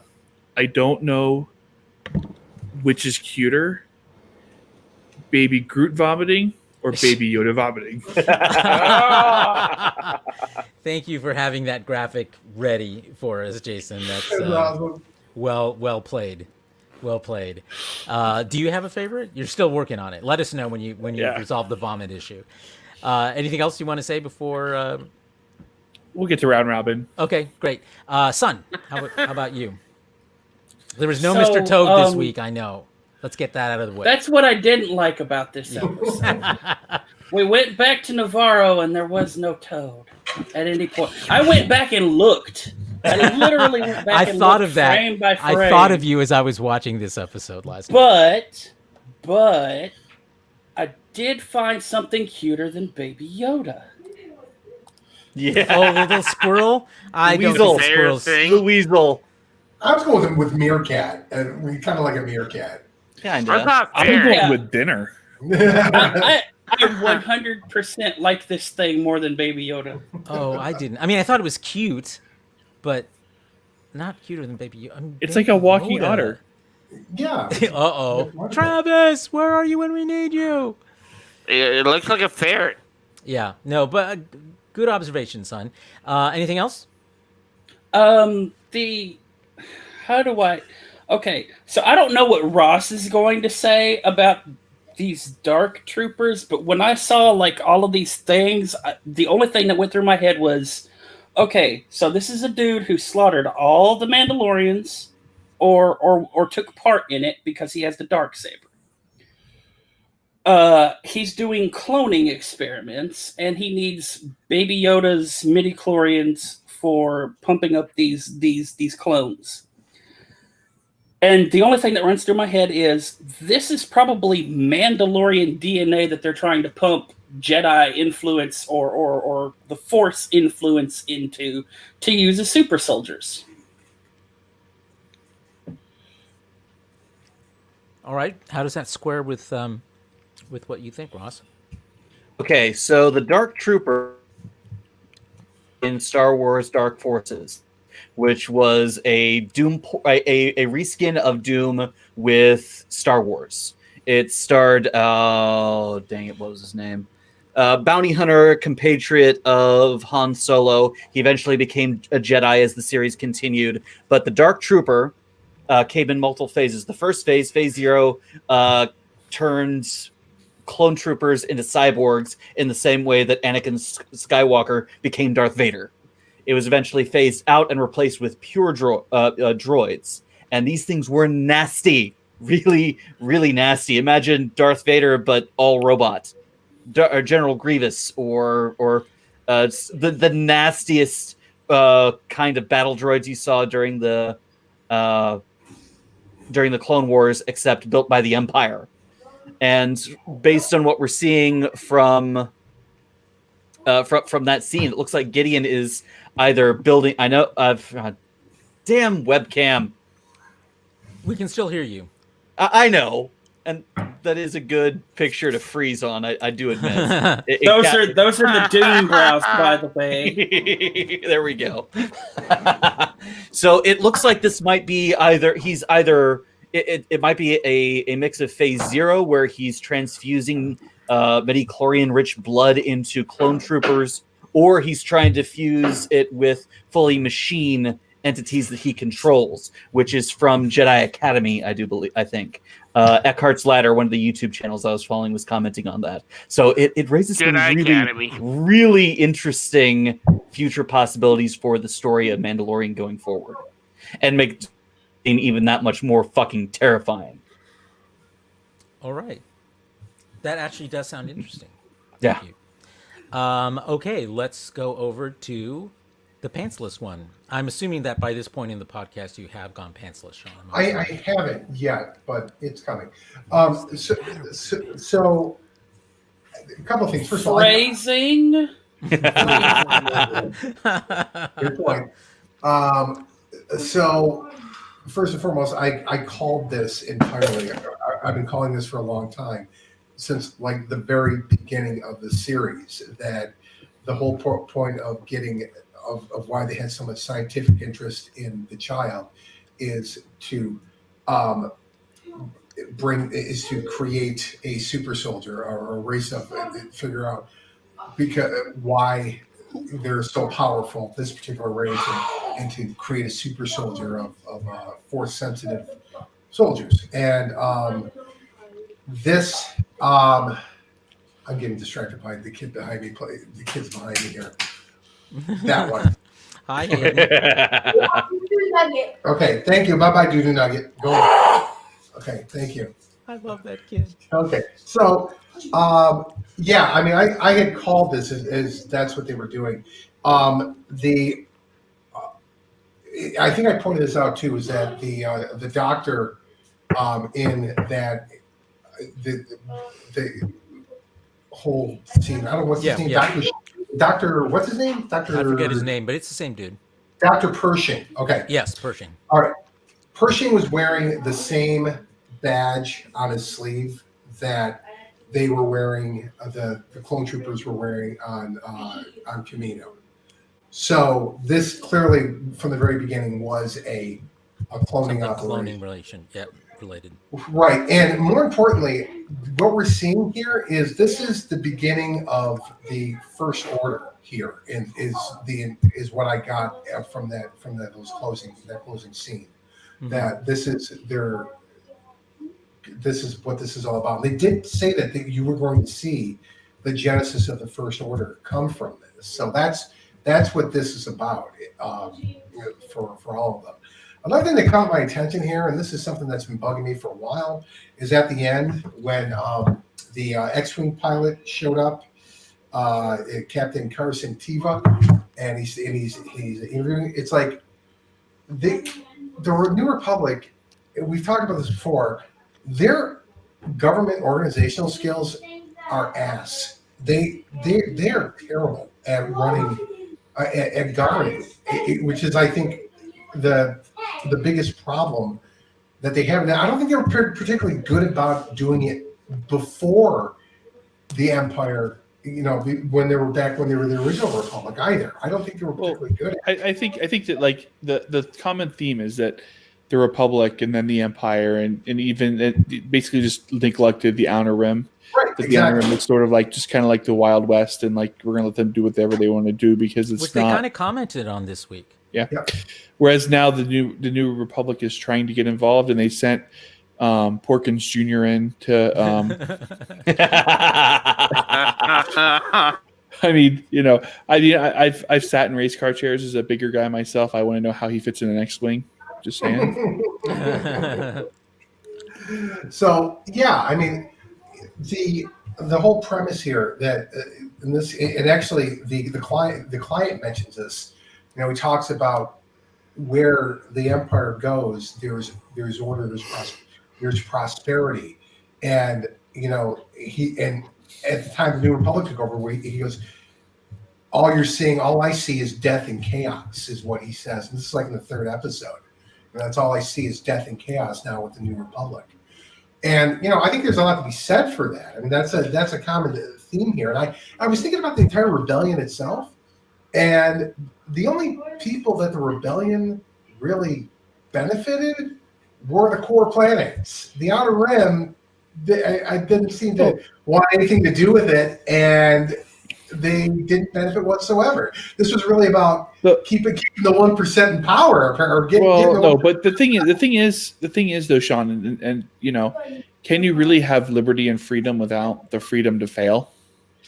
I suppose, but we don't simply ignore Alaska either in the United States, do we? You know, I mean, no, you do. Puerto Rico. Ask an Alaskan.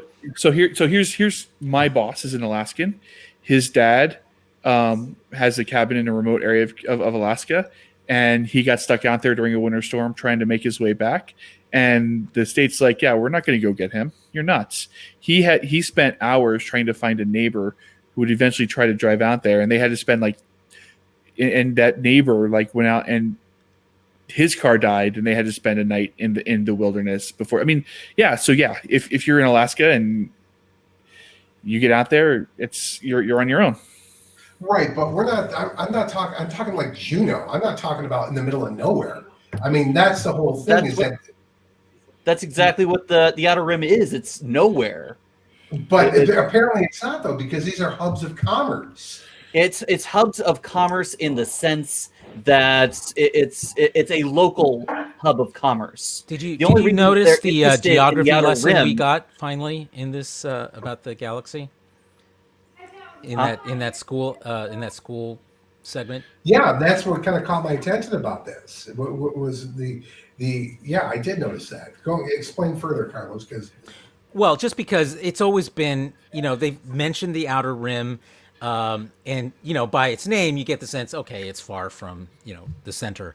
But you never had a sense of, how it fit in with the rest of the other regions in the galaxy. And to hear them finally named, I was curious to ask those of you who are familiar with the lore, how much of that geography had really been spelled out in any way before, because it certainly hadn't been on screen up until it's mostly the core is a lot bigger than you might think. It's like the center, about 30 to 40% of the central mass of the galaxy. But that's just the general area with a smattering of planets inside. It's got a majority of the civilized population. It's where Coruscant is. It's where Corellia is. It's where all the big tentpole planets are. The Outer Rim is kind of if you laid the map out, it'd be like the northeastern side of the curve of the galaxy. Then you've got the unknown regions, which is the other half of it. Yeah. Go ahead. Well, I was going to say the unknown regions is like the counter to that. The Outer Rim is settled, but it's mostly lawless. It's also where the majority of Hutt space is. Jabba the Hutt and his people have their own little mini sphere of influence out there. Then you've got the Chiss, which is in the more northern part of it. There's some other minor parts in the galactic south. In Legends, that's where the Empire kind of set up and warred with themselves for a while before they got their shit together. Right in time for an extragalactic invasion, but the Star Wars galaxy is very spread out. There's a lot of empty space. There's a lot of frontier. There's a lot of civilization. So it's a pretty diverse kind of galaxy. I have an off-topic question about the Hutts. Okay, the Hutts are not a race. That's the Hutt is a no, family they are name. A race. Okay, that is I thought it was a family name. Well, it's both. Yeah. Okay, so this is kind of what I was getting at here, is that the Hutts are such a powerful family, a crime family. They've got their own damned language, which is impressive. The Hutts are literally the Orion Syndicate. Yeah, pretty much. Well, one of the things I liked about Rebels and Clone Wars is that we do actually get expand on the criminal underworld and the smuggling and the black market nature of the Star Wars universe. And we learned that even though you have Palpatine and the Empire, there's it's not their control of the galaxy is not absolute. That you do have Crimson Order, Crimson Dawn, and other organizations, the Hutts, for example, that are kind of like that the Empire just isn't capable of dealing with. Yeah, so they organize the interest. The interest in the Outer Rim for the Empire and the Republic is purely for resources. That's it. That's what the Outer Rim is good for. They want to Right, get out there, exactly. get their hands on materials to build ships, to build weapons, so that they can protect themselves and/or conquer more territory. Okay. All right. Well, thank you for that background. So were you going to add something, son? Yeah, I don't know. I mean, outside of playing the Old Republic, I don't know much about like any of the other stuff going on around. But when when you start having this conversation, and it's like what was asked earlier. You when you have a governing free body as opposed to a dictatorship as what you had in the Emperor, you are going to run into an issue where you don't have the same control, because in that dictatorship the Emperor just gives an order and it's followed, no ifs, ands, or buts. When you have a free society, people are free to ignore those orders as well.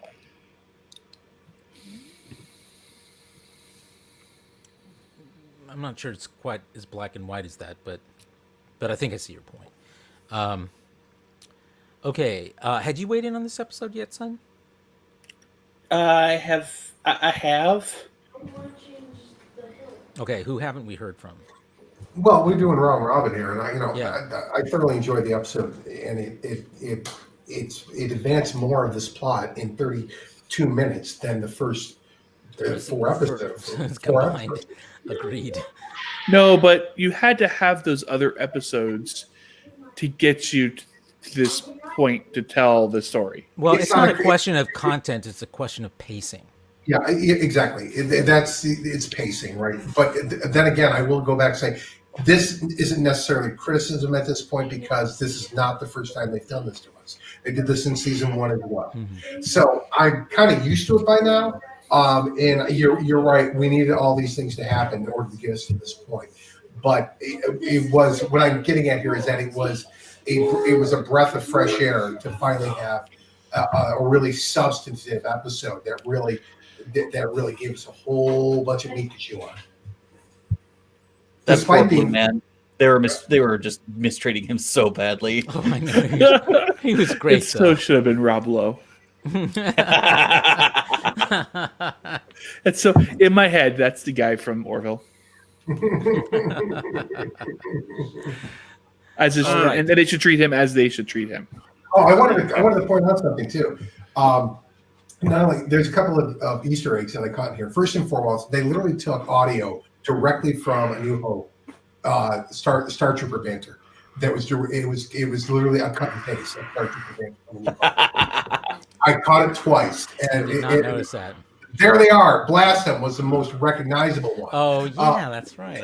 The only thing that they did not do was wail and scream. No, they Wilhelm. didn't do a Wilhelm scream, except for it was Jon Favreau's voice that did it. That was the joke. I heard it, and I was like, that's Jon Favreau. And the other one was there was some banter when they were walking in the hallway when they were sneaking around. But the best Easter egg in the whole thing, and I'm probably the only nerd on the planet who caught it, is when Blue Man is creeping around. He's over that lava pit, and he's playing with that control panel. He finally gets that control panel thing to work, and you hear the alarm going off in the background. That's the exact same sound effect that was used in Star Trek 3, The Search for Spock, when Spock's quarters were unsealed. Oh, yeah. I knew it. You knew it sounded familiar. You just couldn't place it. Right? I knew it was Star Trek. I didn't believe it. Like I'm like, right. It was it. I just went back and checked, and it is absolutely the same sound effect used. I thought I had it right. I couldn't figure out where the hell it was from. Yeah, it was when McCoy broke into Spock's quarters. Yeah, That's yeah. what. Wow. So Good catch, this Sean. episode, Nerd reference this right there. episode Go ahead, was son. another possible first, because I haven't seen Rebels or the Clone Wars. We got our first feminine trooper death scream. A lady trooper. Yeah. When it's Kara, the administrator, and the blue guy, and it's just them after the first shootout. It's the second shootout. One of the is a lady. Pretty sure Phasma did that though. Oh, good Oh, call. that's true. She Although wasn't technically a that's after. grunt. She was a leader. Sort of. Interesting. She was a set piece, unfortunately. Yes. She was a wasted opportunity, Yes. actually. Agreed. I think that she could have been so great and wasn't. Okay. Other thoughts on the episode? Where do you think we're going from here? I think we're going to go with a showdown between Moff Gideon and Ahsoka Tano, and that's going to be awesome. I don't see that. I see he's got Bo-Katan on his tail too for that dark saber. Right, Everybody but it's gonna, wants the dark saber. Apparently. Yeah, but she doesn't know where he is yet. That's the thing. but they didn't, and they want the child, and they know where Mando is, Yes, now they do, thanks to the. and he's going to find our girl. Did Ahsoka did Tano. anyone think, by the way, that they performed those repairs way too quickly? In Star Wars, they also no. There's also no wind when they're in land speeders either, and everybody can hear each other perfectly. I mean, this is literally why Mando was complaining about the Mon Calamarians literally just putting. I mean, it was like a Minmatar repair if you play EVE Online. It's literally just slapping rust patches on the ship. Because it looked gorgeous. I mean, as gorgeous as a Razor Crest can, but it's like it feels like it's only been like 2 hours since they left. I can't wait to build that ship on Christmas morning. Oh, good to know what your holidays are going to look like. It's what Harrison wants for Christmas. Let's just say he wants it too. It's his big gift he wants. We should. Yeah, but wait, is he getting it, Sean? I don't know yet. I haven't You decided. should get it for him, and that way we can set him up on Messenger, and they could build the ship together, and we can videotape it. If you're going to get one for him, wait till the upgraded version model comes out. What's the upgraded version model? I still believe that the Razor Crest is going to get a major overhaul this season, like upgraded overhaul. I was saying like the Discovery NTC 17 or 1031A. Not to that extent. But I want their details to be detached. All I could think Like of is I am imagining a whole hell of a lot more laser on that ship. Just more. And by the way, can we save a moment of silence for poor Eagle Moss? For why? I go with you.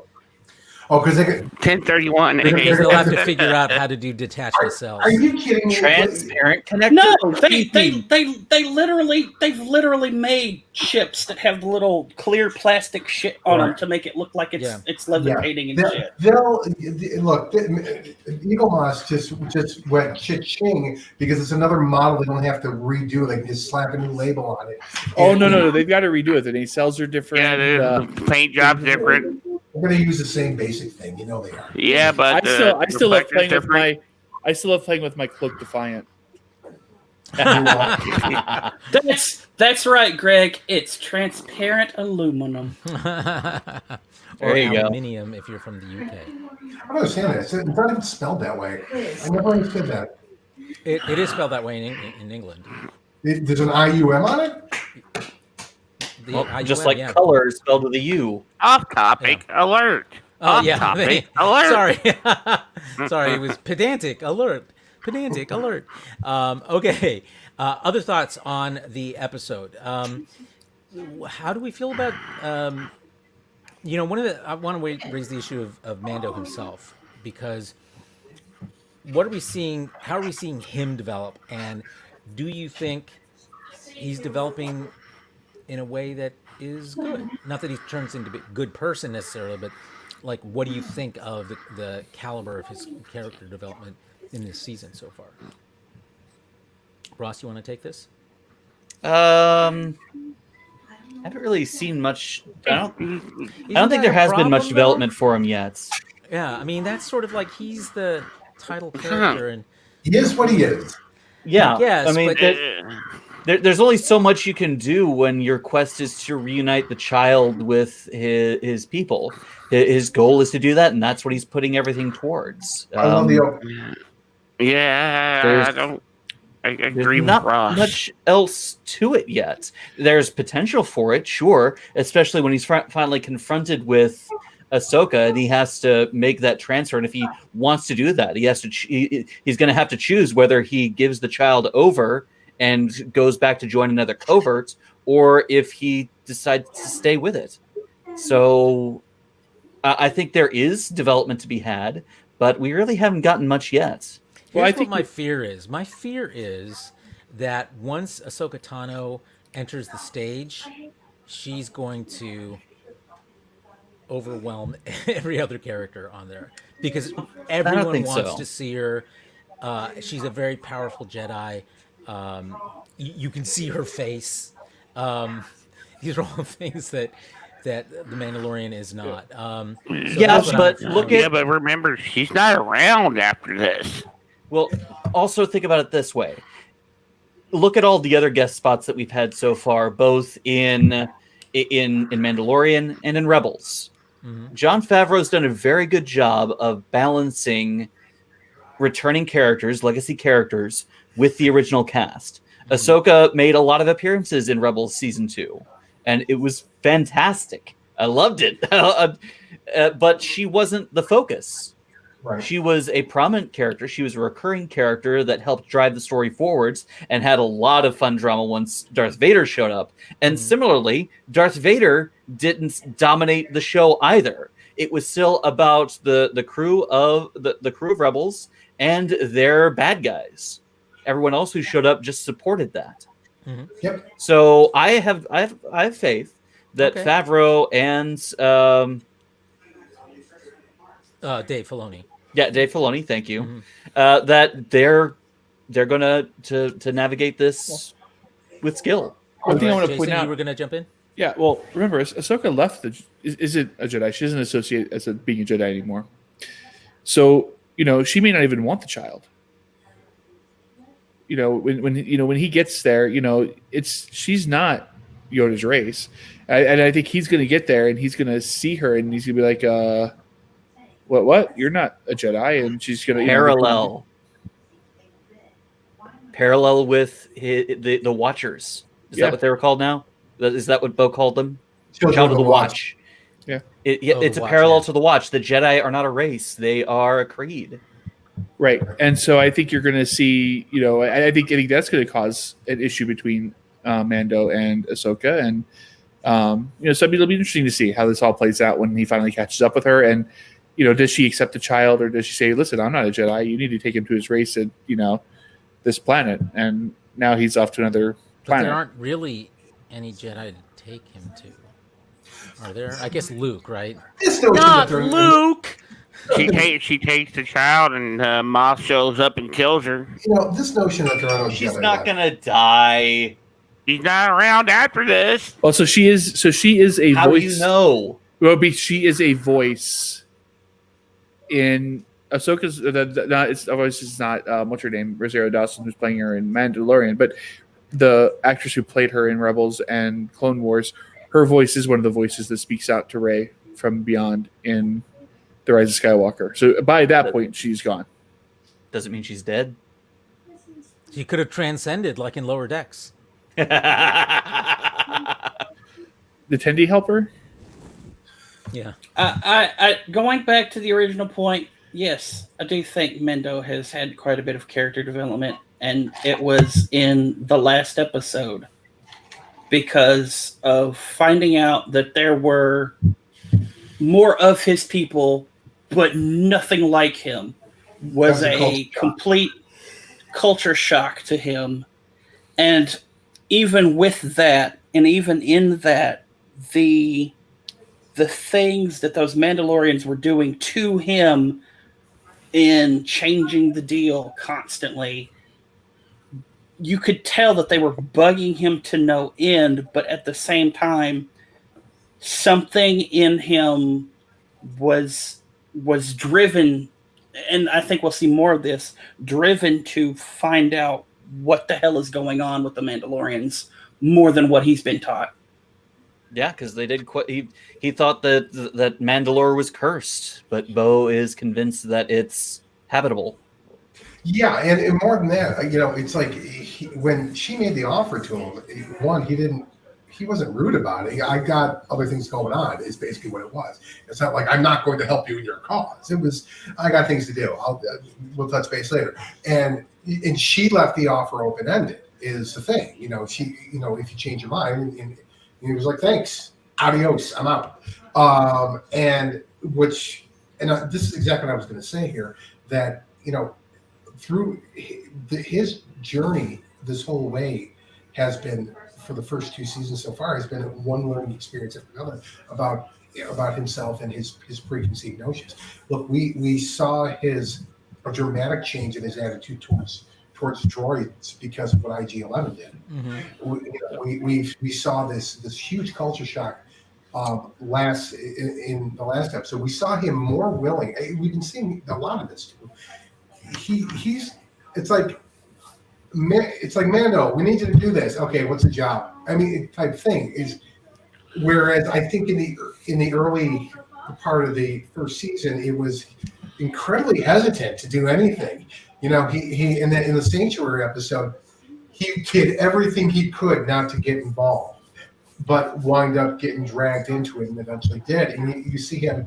It's just kind of par for the course now that he's going to help if he can, especially with this episode with his friends. I think this is the first time he really has friends, and it's not even a matter of, okay, we have a professional relationship here. No, he went back to these people because they're friends who could help him, and he was more than happy to help them.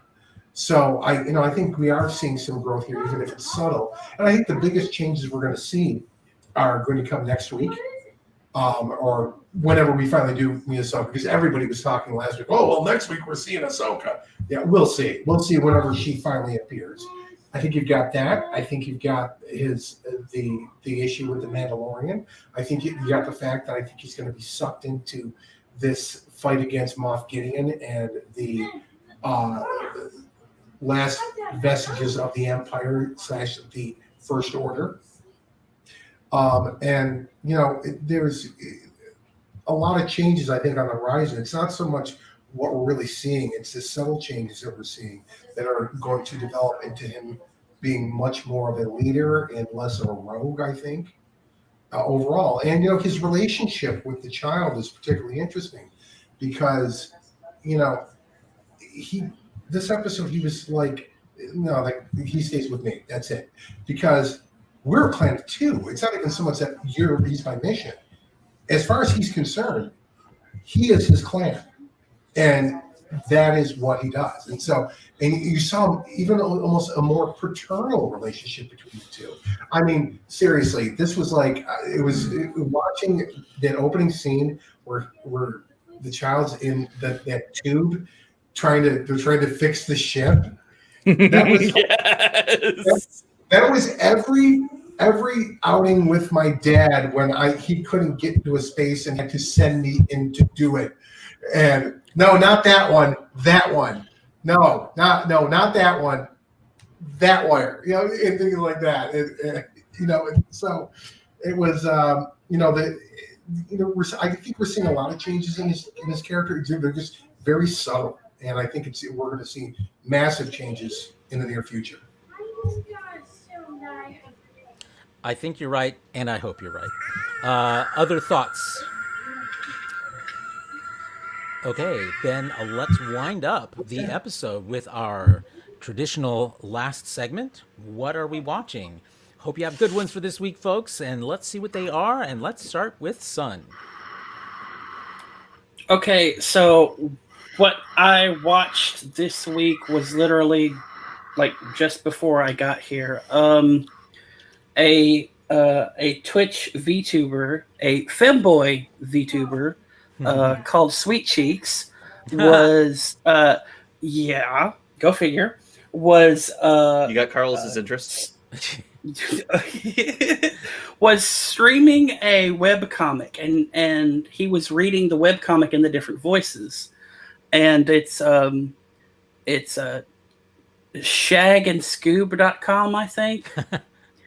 And it's about Shaggy and Scooby, and it starts off that way, and then it turns off. It goes off the rails into this Hanna-Barbera Cartoon Network thing of all of these characters, and it gets really, really Lovecraftian at points as he's reading it, and it was amazing. So Share the link for that, would you? I will once I have it popped up, because I'm also subscribed to the YouTube channel. So once he's got highlights of that up, I'm sharing it. Okay, awesome. Sounds good. Okay, let's go to Sean P. O'Halloran. And of course, we know the P stands for pants. Go ahead, Sean. Well, right now I'm currently watching my kid play Jedi Fallen Order and get farther in it in the last 45 minutes than I did in 3 days. So, Oh, man. I'm seeing it's all going on in the reflection of my window right here. And I'm like, what the hell? So, my big thing, actually, I haven't really been watching anything. I've been playing myself. I reloaded. I haven't played in 7 years. Splinter Cell Blacklist. I mean, I forgot how good that game was. But I want to talk about a series that I watched. I don't think I ever discussed on here, and it's on Apple TV, and it's called Ted Lasso. Has anyone seen this show? Yes, I have it's not, but from I've heard wonderful things about it. It's from the creator of Scrubs. Yeah, and it's actually the premise is very simple. A Division II college football coach who became famous for a viral video that went out of him dancing in the locker room with his team. He's from Kansas. He gets hired to be the head coach of a Premier League football team in the UK. And it's kind of like, you ever seen the movie Major League? Yep, I love Major League. Exactly. The whole point was the owner of the club had gotten 50% of the club or controlling interest in the club is part of the divorce settlement, and she wanted to destroy the club because it was the one thing that ex-husband truly cared about. Well, I was shocked at how charming this show is, and it's got Jason Sudeikis in it, who's well known for his comedy chops. And punching Baby Yoda. That's correct. It's all about Baby Yoda in 2020, man. Man, it does. But it's a very charming show. And I watch a show and I'm going, this kind of show 2020 needs in general, because the character, it's like you want to sit here and go, oh my God, he's so sappy and just sweet, just like all around great. It's just not believable. But you don't care because it's such a likable character that it's like nobody can be this optimistic all the time. But he makes you believe it is the thing. And it's a blast. It's a funny show. It's a heartwarming show. In this horrible year, I highly recommend it to anyone. I think it's already been renewed for season 3. Oh, I knew season 2. I did not know season 3. Yeah, it's great. Well, that's good to hear. Yeah, I've heard lots of buzz about it. Haven't gotten around to watching it yet, but I'm going to move it up my list. Thanks, Sean. You bet. Okay, let's go to Jason Kovalik. Lay it on us, Spirit Fasse. So I told you that basically we got Sling TV. So the only thing on my television right now, aside from when I can watch the shows that we discuss, it's Candace Cameron in some random holiday love story. Oh, man. Although when the kid's up, he watches Doctor Who, so I've been watching that with him too. Well, that's good. And Justin. Actually, I have been watching Stargate. I started a rewatch of SG-1. I'm in the middle of season 3 now. I kind of got off track a little bit just watching some other stuff. Animaniacs dropped today, so I heard about that. I started on that one, and it is just as good as the original. So if anybody was a fan of that show when it first came out, you won't be disappointed. All right, and from the eyebrows of doom, you just refreshed, Ross. your turn, Ross. All right. What did you watch this week? Sorry, it's my internet decided to crap out on me all of a sudden. So as for me, Ruby Volume 8 has begun. They're 2 episodes in. The teams are trying to find a way to save Atlas against an onrush of the evil forces of Grimm and the general of the Kingdom of Mantle with a hero complex who has labeled them all as fugitives. Also, Red vs. Blue, Volume 18, I've mentioned on the show before, has also begun. The last episode, we finally got some insight on the main team, who they are, what their relationships are. The team has actually includes 2 families, their daddies and their daughters, fighting together on the same team. Against a bunch of overpowered armored soldiers that they have absolutely no idea what their motivations are so far, but they kidnapped one of their friends and they need to go find them. All right, sounds interesting. And let's see, who do we have left? We have no Travis and Lane. I always wonder what Lane likes to watch. I think about that. Okay, so what I watched this week, and I think I mentioned last week that I watched the first couple of episodes. Oh God, I don't even watch that. What the hell is? Oh, I do remember. That's from Orville. Boning Cisco's wife. So weird. That's wow. Well, it's not as bad as this. No, so many fetishists felt validated because of that episode of the Orville. Yeah, that's just. Ugh. So many people who have fantasies about slime girls and slime goo period just felt completely and utterly validated by that. Especially after being betrayed by how it was portrayed in DS9. Indeed, I would prefer to talk about the Baby Yoda vomit. Okay, so I watched the rest of the season 1 of the new adaptation or the series adaptation of the Alex Rider books, Teenage Spy. It came out as a movie, you may recall, about 10 years ago, and it was okay, didn't go anywhere, but they decided to remake it as a series with a younger character, and it's actually pretty good. And they run, it's I think only 7 episodes, but the pacing on it is really good. The characters are really well drawn, and they've got this pacing stuff down. And I think part of the reason for that is that British shows have been making 6, 7, 8 episode series for a really long time, whereas it's fairly new in American television, and I think they still don't quite have the pacing down right, like how you keep an audience and those kinds of things. But Alex Rider, it's on Amazon Prime. You can watch it. You can watch it on Amazon Prime with no commercials, obviously, but you can also watch it on IMDb.com with limited commercial interruption, which is mostly State Farm, Jake from State Farm. Commercials. Anyway, it's a fun watch. They managed to make it appropriate for kids and yet kind of dark in a way that's not negative. So those of you with kids, I would think that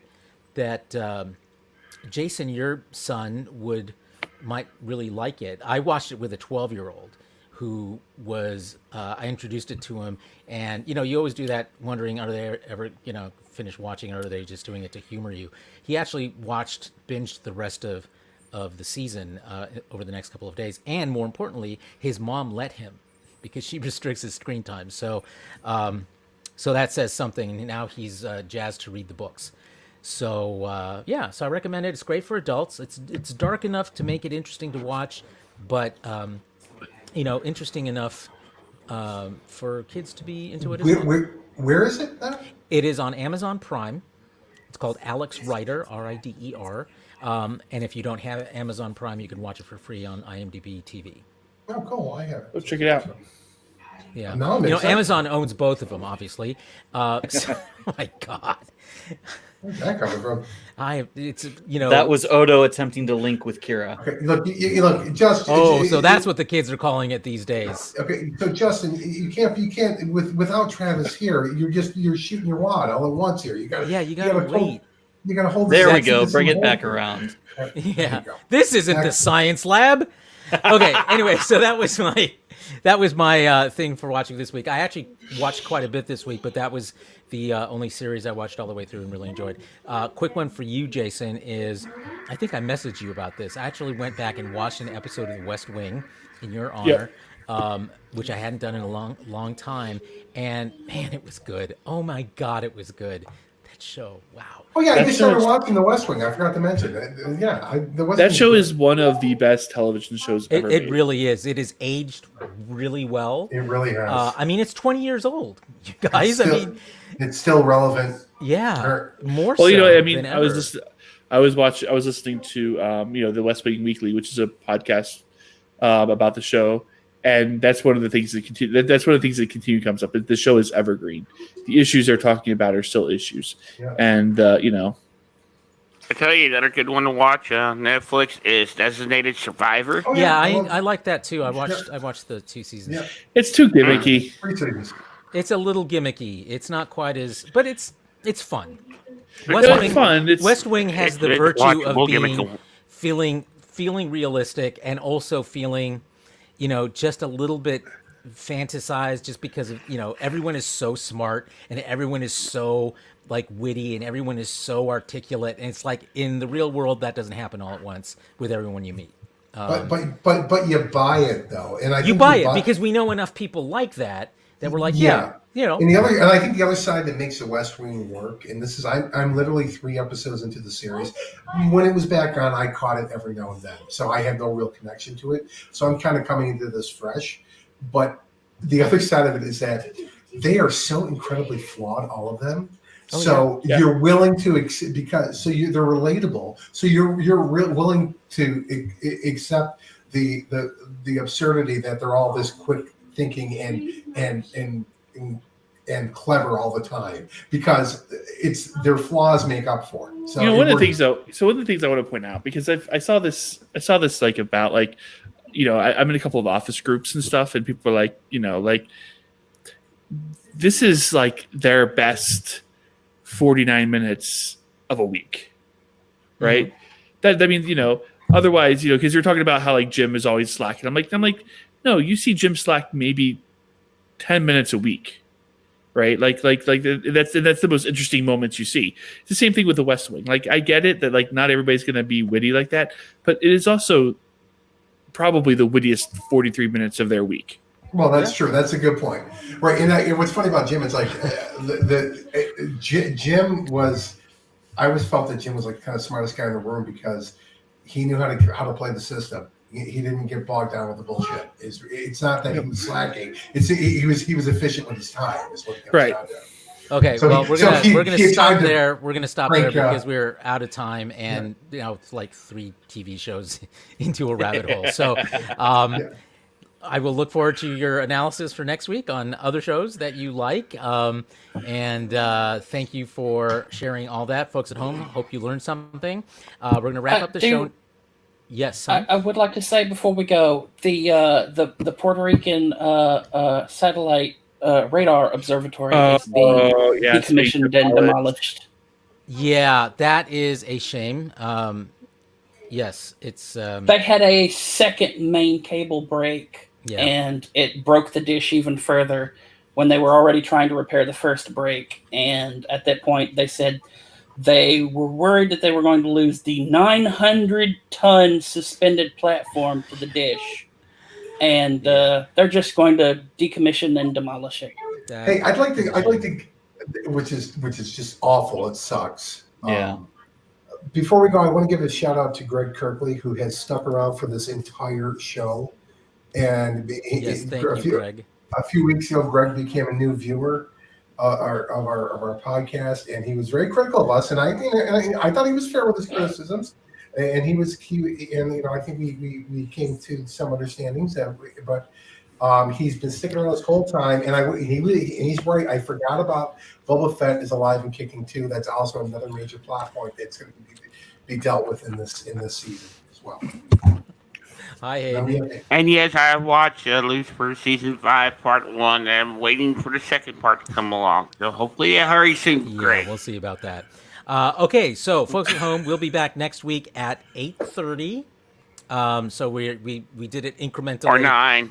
Well, I think we're aiming for 8:30, right, Justin? Yeah, we're aiming for 8:30, but y'all slackers don't show up until almost 9, so. So I guess we'll see. Anyway, we'll let you know. Watch the announcement on the Real Super Geeks page. Thank you for joining us. Next week, of course, will be the Thanksgiving edition of the podcast. We'll all be fat and hungover. Indeed. But maybe we should come and think about ways in which we want to thank one another for getting through the past year, because it's been a bitch. You really shouldn't killing say each things other? like that, because I'm a pervert and the phrasing of that sentence was just so wrong. I am thankful for you, son.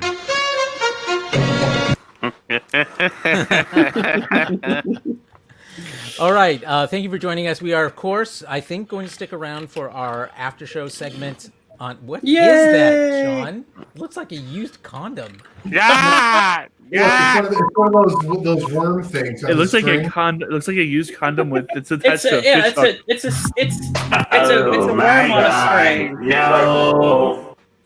And thank God, because Hayden's swinging this around right now. It looks like a condom. Thank God he can't hear it. It's not. It's a worm on a string. Okay, worm on a string. I'm That's willing what to she live said. with that one. That is what I said. Good one, Jason. There's some great adoptables from an artist that makes worm on a string like character adoptables. They're cute. They're adorable. Absolutely adorable. I'll take your word on that one. So we're going to be doing our weekly after segment, Florida Man, as soon as we sign off for the regular show. So thank you, everyone, for joining us, and we'll see you next week for our Thanksgiving episode. And have a great week. Make it through. Wear your masks. Trust in science. Stay socially distant. And and get ready for Florida Man. For those of you who need to leave, thank you for joining us this week. And we'll see you next week. All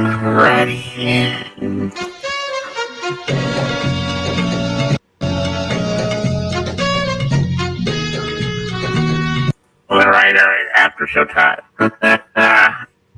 Thanks for playing us out, Keyboard Cat. Yo. All right, guys, I gotta take off. All right, thanks, Sean. Bye, Hey, Sean. Florida man involved 8-year-old boy in crime spree. I don't want him to be soft. Yeah. I mentioned that one last Really? week. You did? Or 2 weeks ago. Yeah. This one was just Because that's posted the 4 one days ago. Because that was the one where I said this is going to sound horrible, because the way the headline read, it almost sounded like a Florida man was grooming an 8-year-old until it was on a crime spree. Florida Man. So, Florida woman caught on a Ring doorbell camera abandoning her baby. Oh. Deadbeat Florida woman. Ew. For some reason, I feel like this story has been done before, but it's posted 2 days ago. Florida man arrested after strapping down light pole to car roof on highway. Or is this just the second time it's happened? I think this is the second time it's happened. Florida Man. And it again. I noticed that several of the posts are repeat of the same article because of the updates to the articles. Oh, maybe. Florida Florida man woman arrested in Motel 6 for meth possession and creating counterfeit money. Yes. The Florida woman Florida man on LSD tackles Disney security guard at Animal Kingdom. Ooh. Florida man on acid.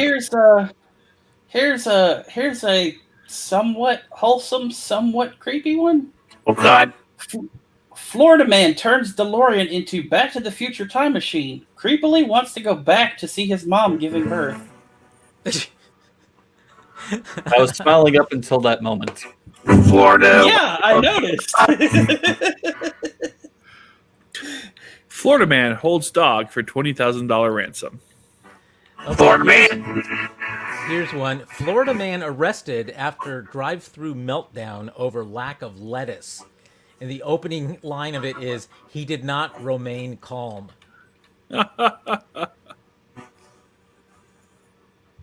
Okay, you know that deserves this, right, Carlos? Here's an inspirational one. Florida man who became first Down syndrome to complete an Ironman invited to Special Olympics USA. Florida man. Top Florida man and anti-masker. Senator Rick Scott tests positive for COVID-19. Oh, yes. I mean, Arm is a bit Florida man. So, Florida woman thinks she's discovered a decapitated body. Turns out to be a barnacle-covered mannequin. Exterminate. thank you. Florida man forces trial during pandemic. Is surprised that people in trial test positive for COVID. Shocker. Florida man. Here's a good Florida man story. Florida man known as Salvage Santa repairs bikes, toys for needy children. Mm-hmm. Yep. Florida man. Salvage Santa. Manatee poke lands Florida man, boat captain, in federal court. There you go. Mm-hmm. They're protected.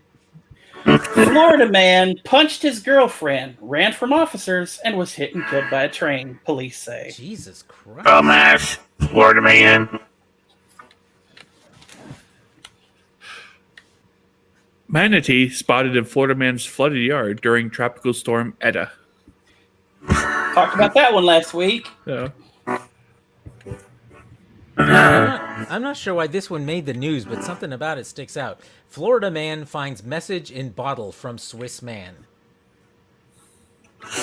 Swiss man and Florida man. That's actually kind of wholesome. It kind of is. I'm not sure. Yeah, wow, Florida man. Florida man doing something good for a change.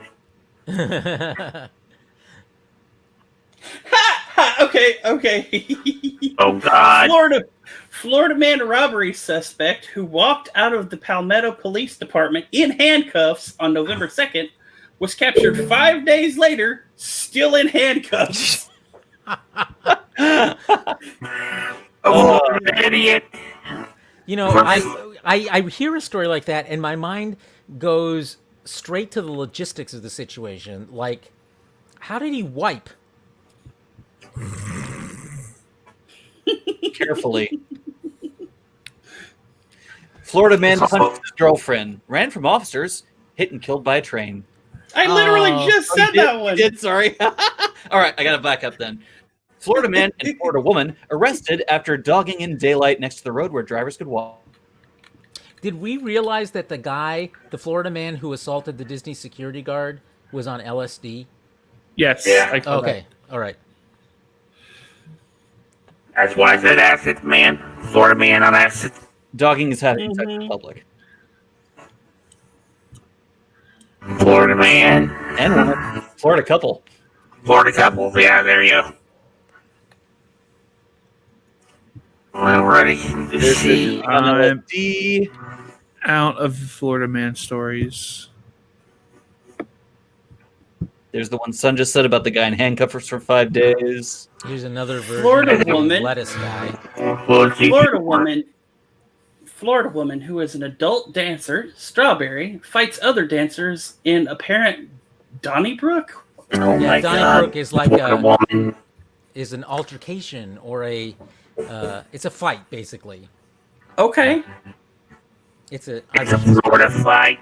Sounds like an archaic way to say fist fight. well, Donnybrook is usually like a bar fight. It's like a lot of people. Ah, okay. Florida man with a history of peeping allegedly videoed man in public restroom. Florida Well, man. that's actually okay. Points for it being other guys.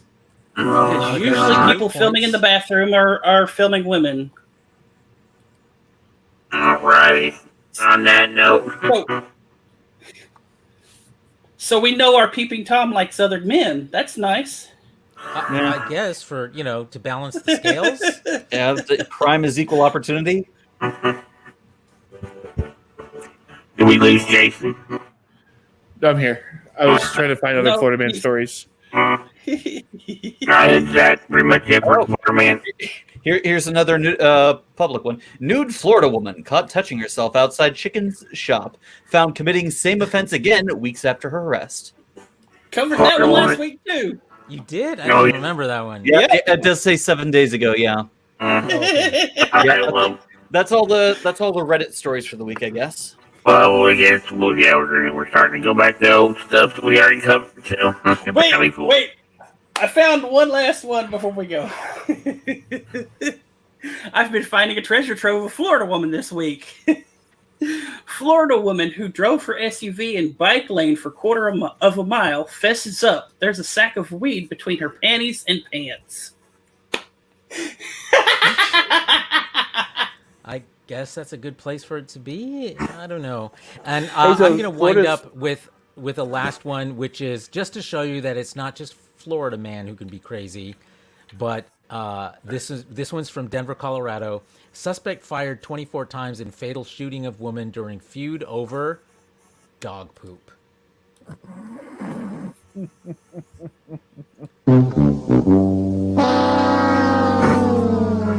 Florida's getting a snow park. How are they going to maintain that? Yeah, it's Florida. Just like they do in where is it, Saudi Arabia, where they have one of those. They have it's an indoor mall thing that has a ski hill. The maintenance on that's going to be outrageous. Yeah. All right, so we'll go ahead and end the broadcast before we scare off the last Justin 5 is people. just so tuckered out. Like that whole sentence just started running into itself. Between, All right. Well, thanks for sticking around, fellow hosts, and thanks for sticking around, listeners/viewers. We will see you next week, hopefully with a fresh batch of Florida man stories. We'll try to pick them out before the show. Indeed. All right, play us out. Internet Justin Cat.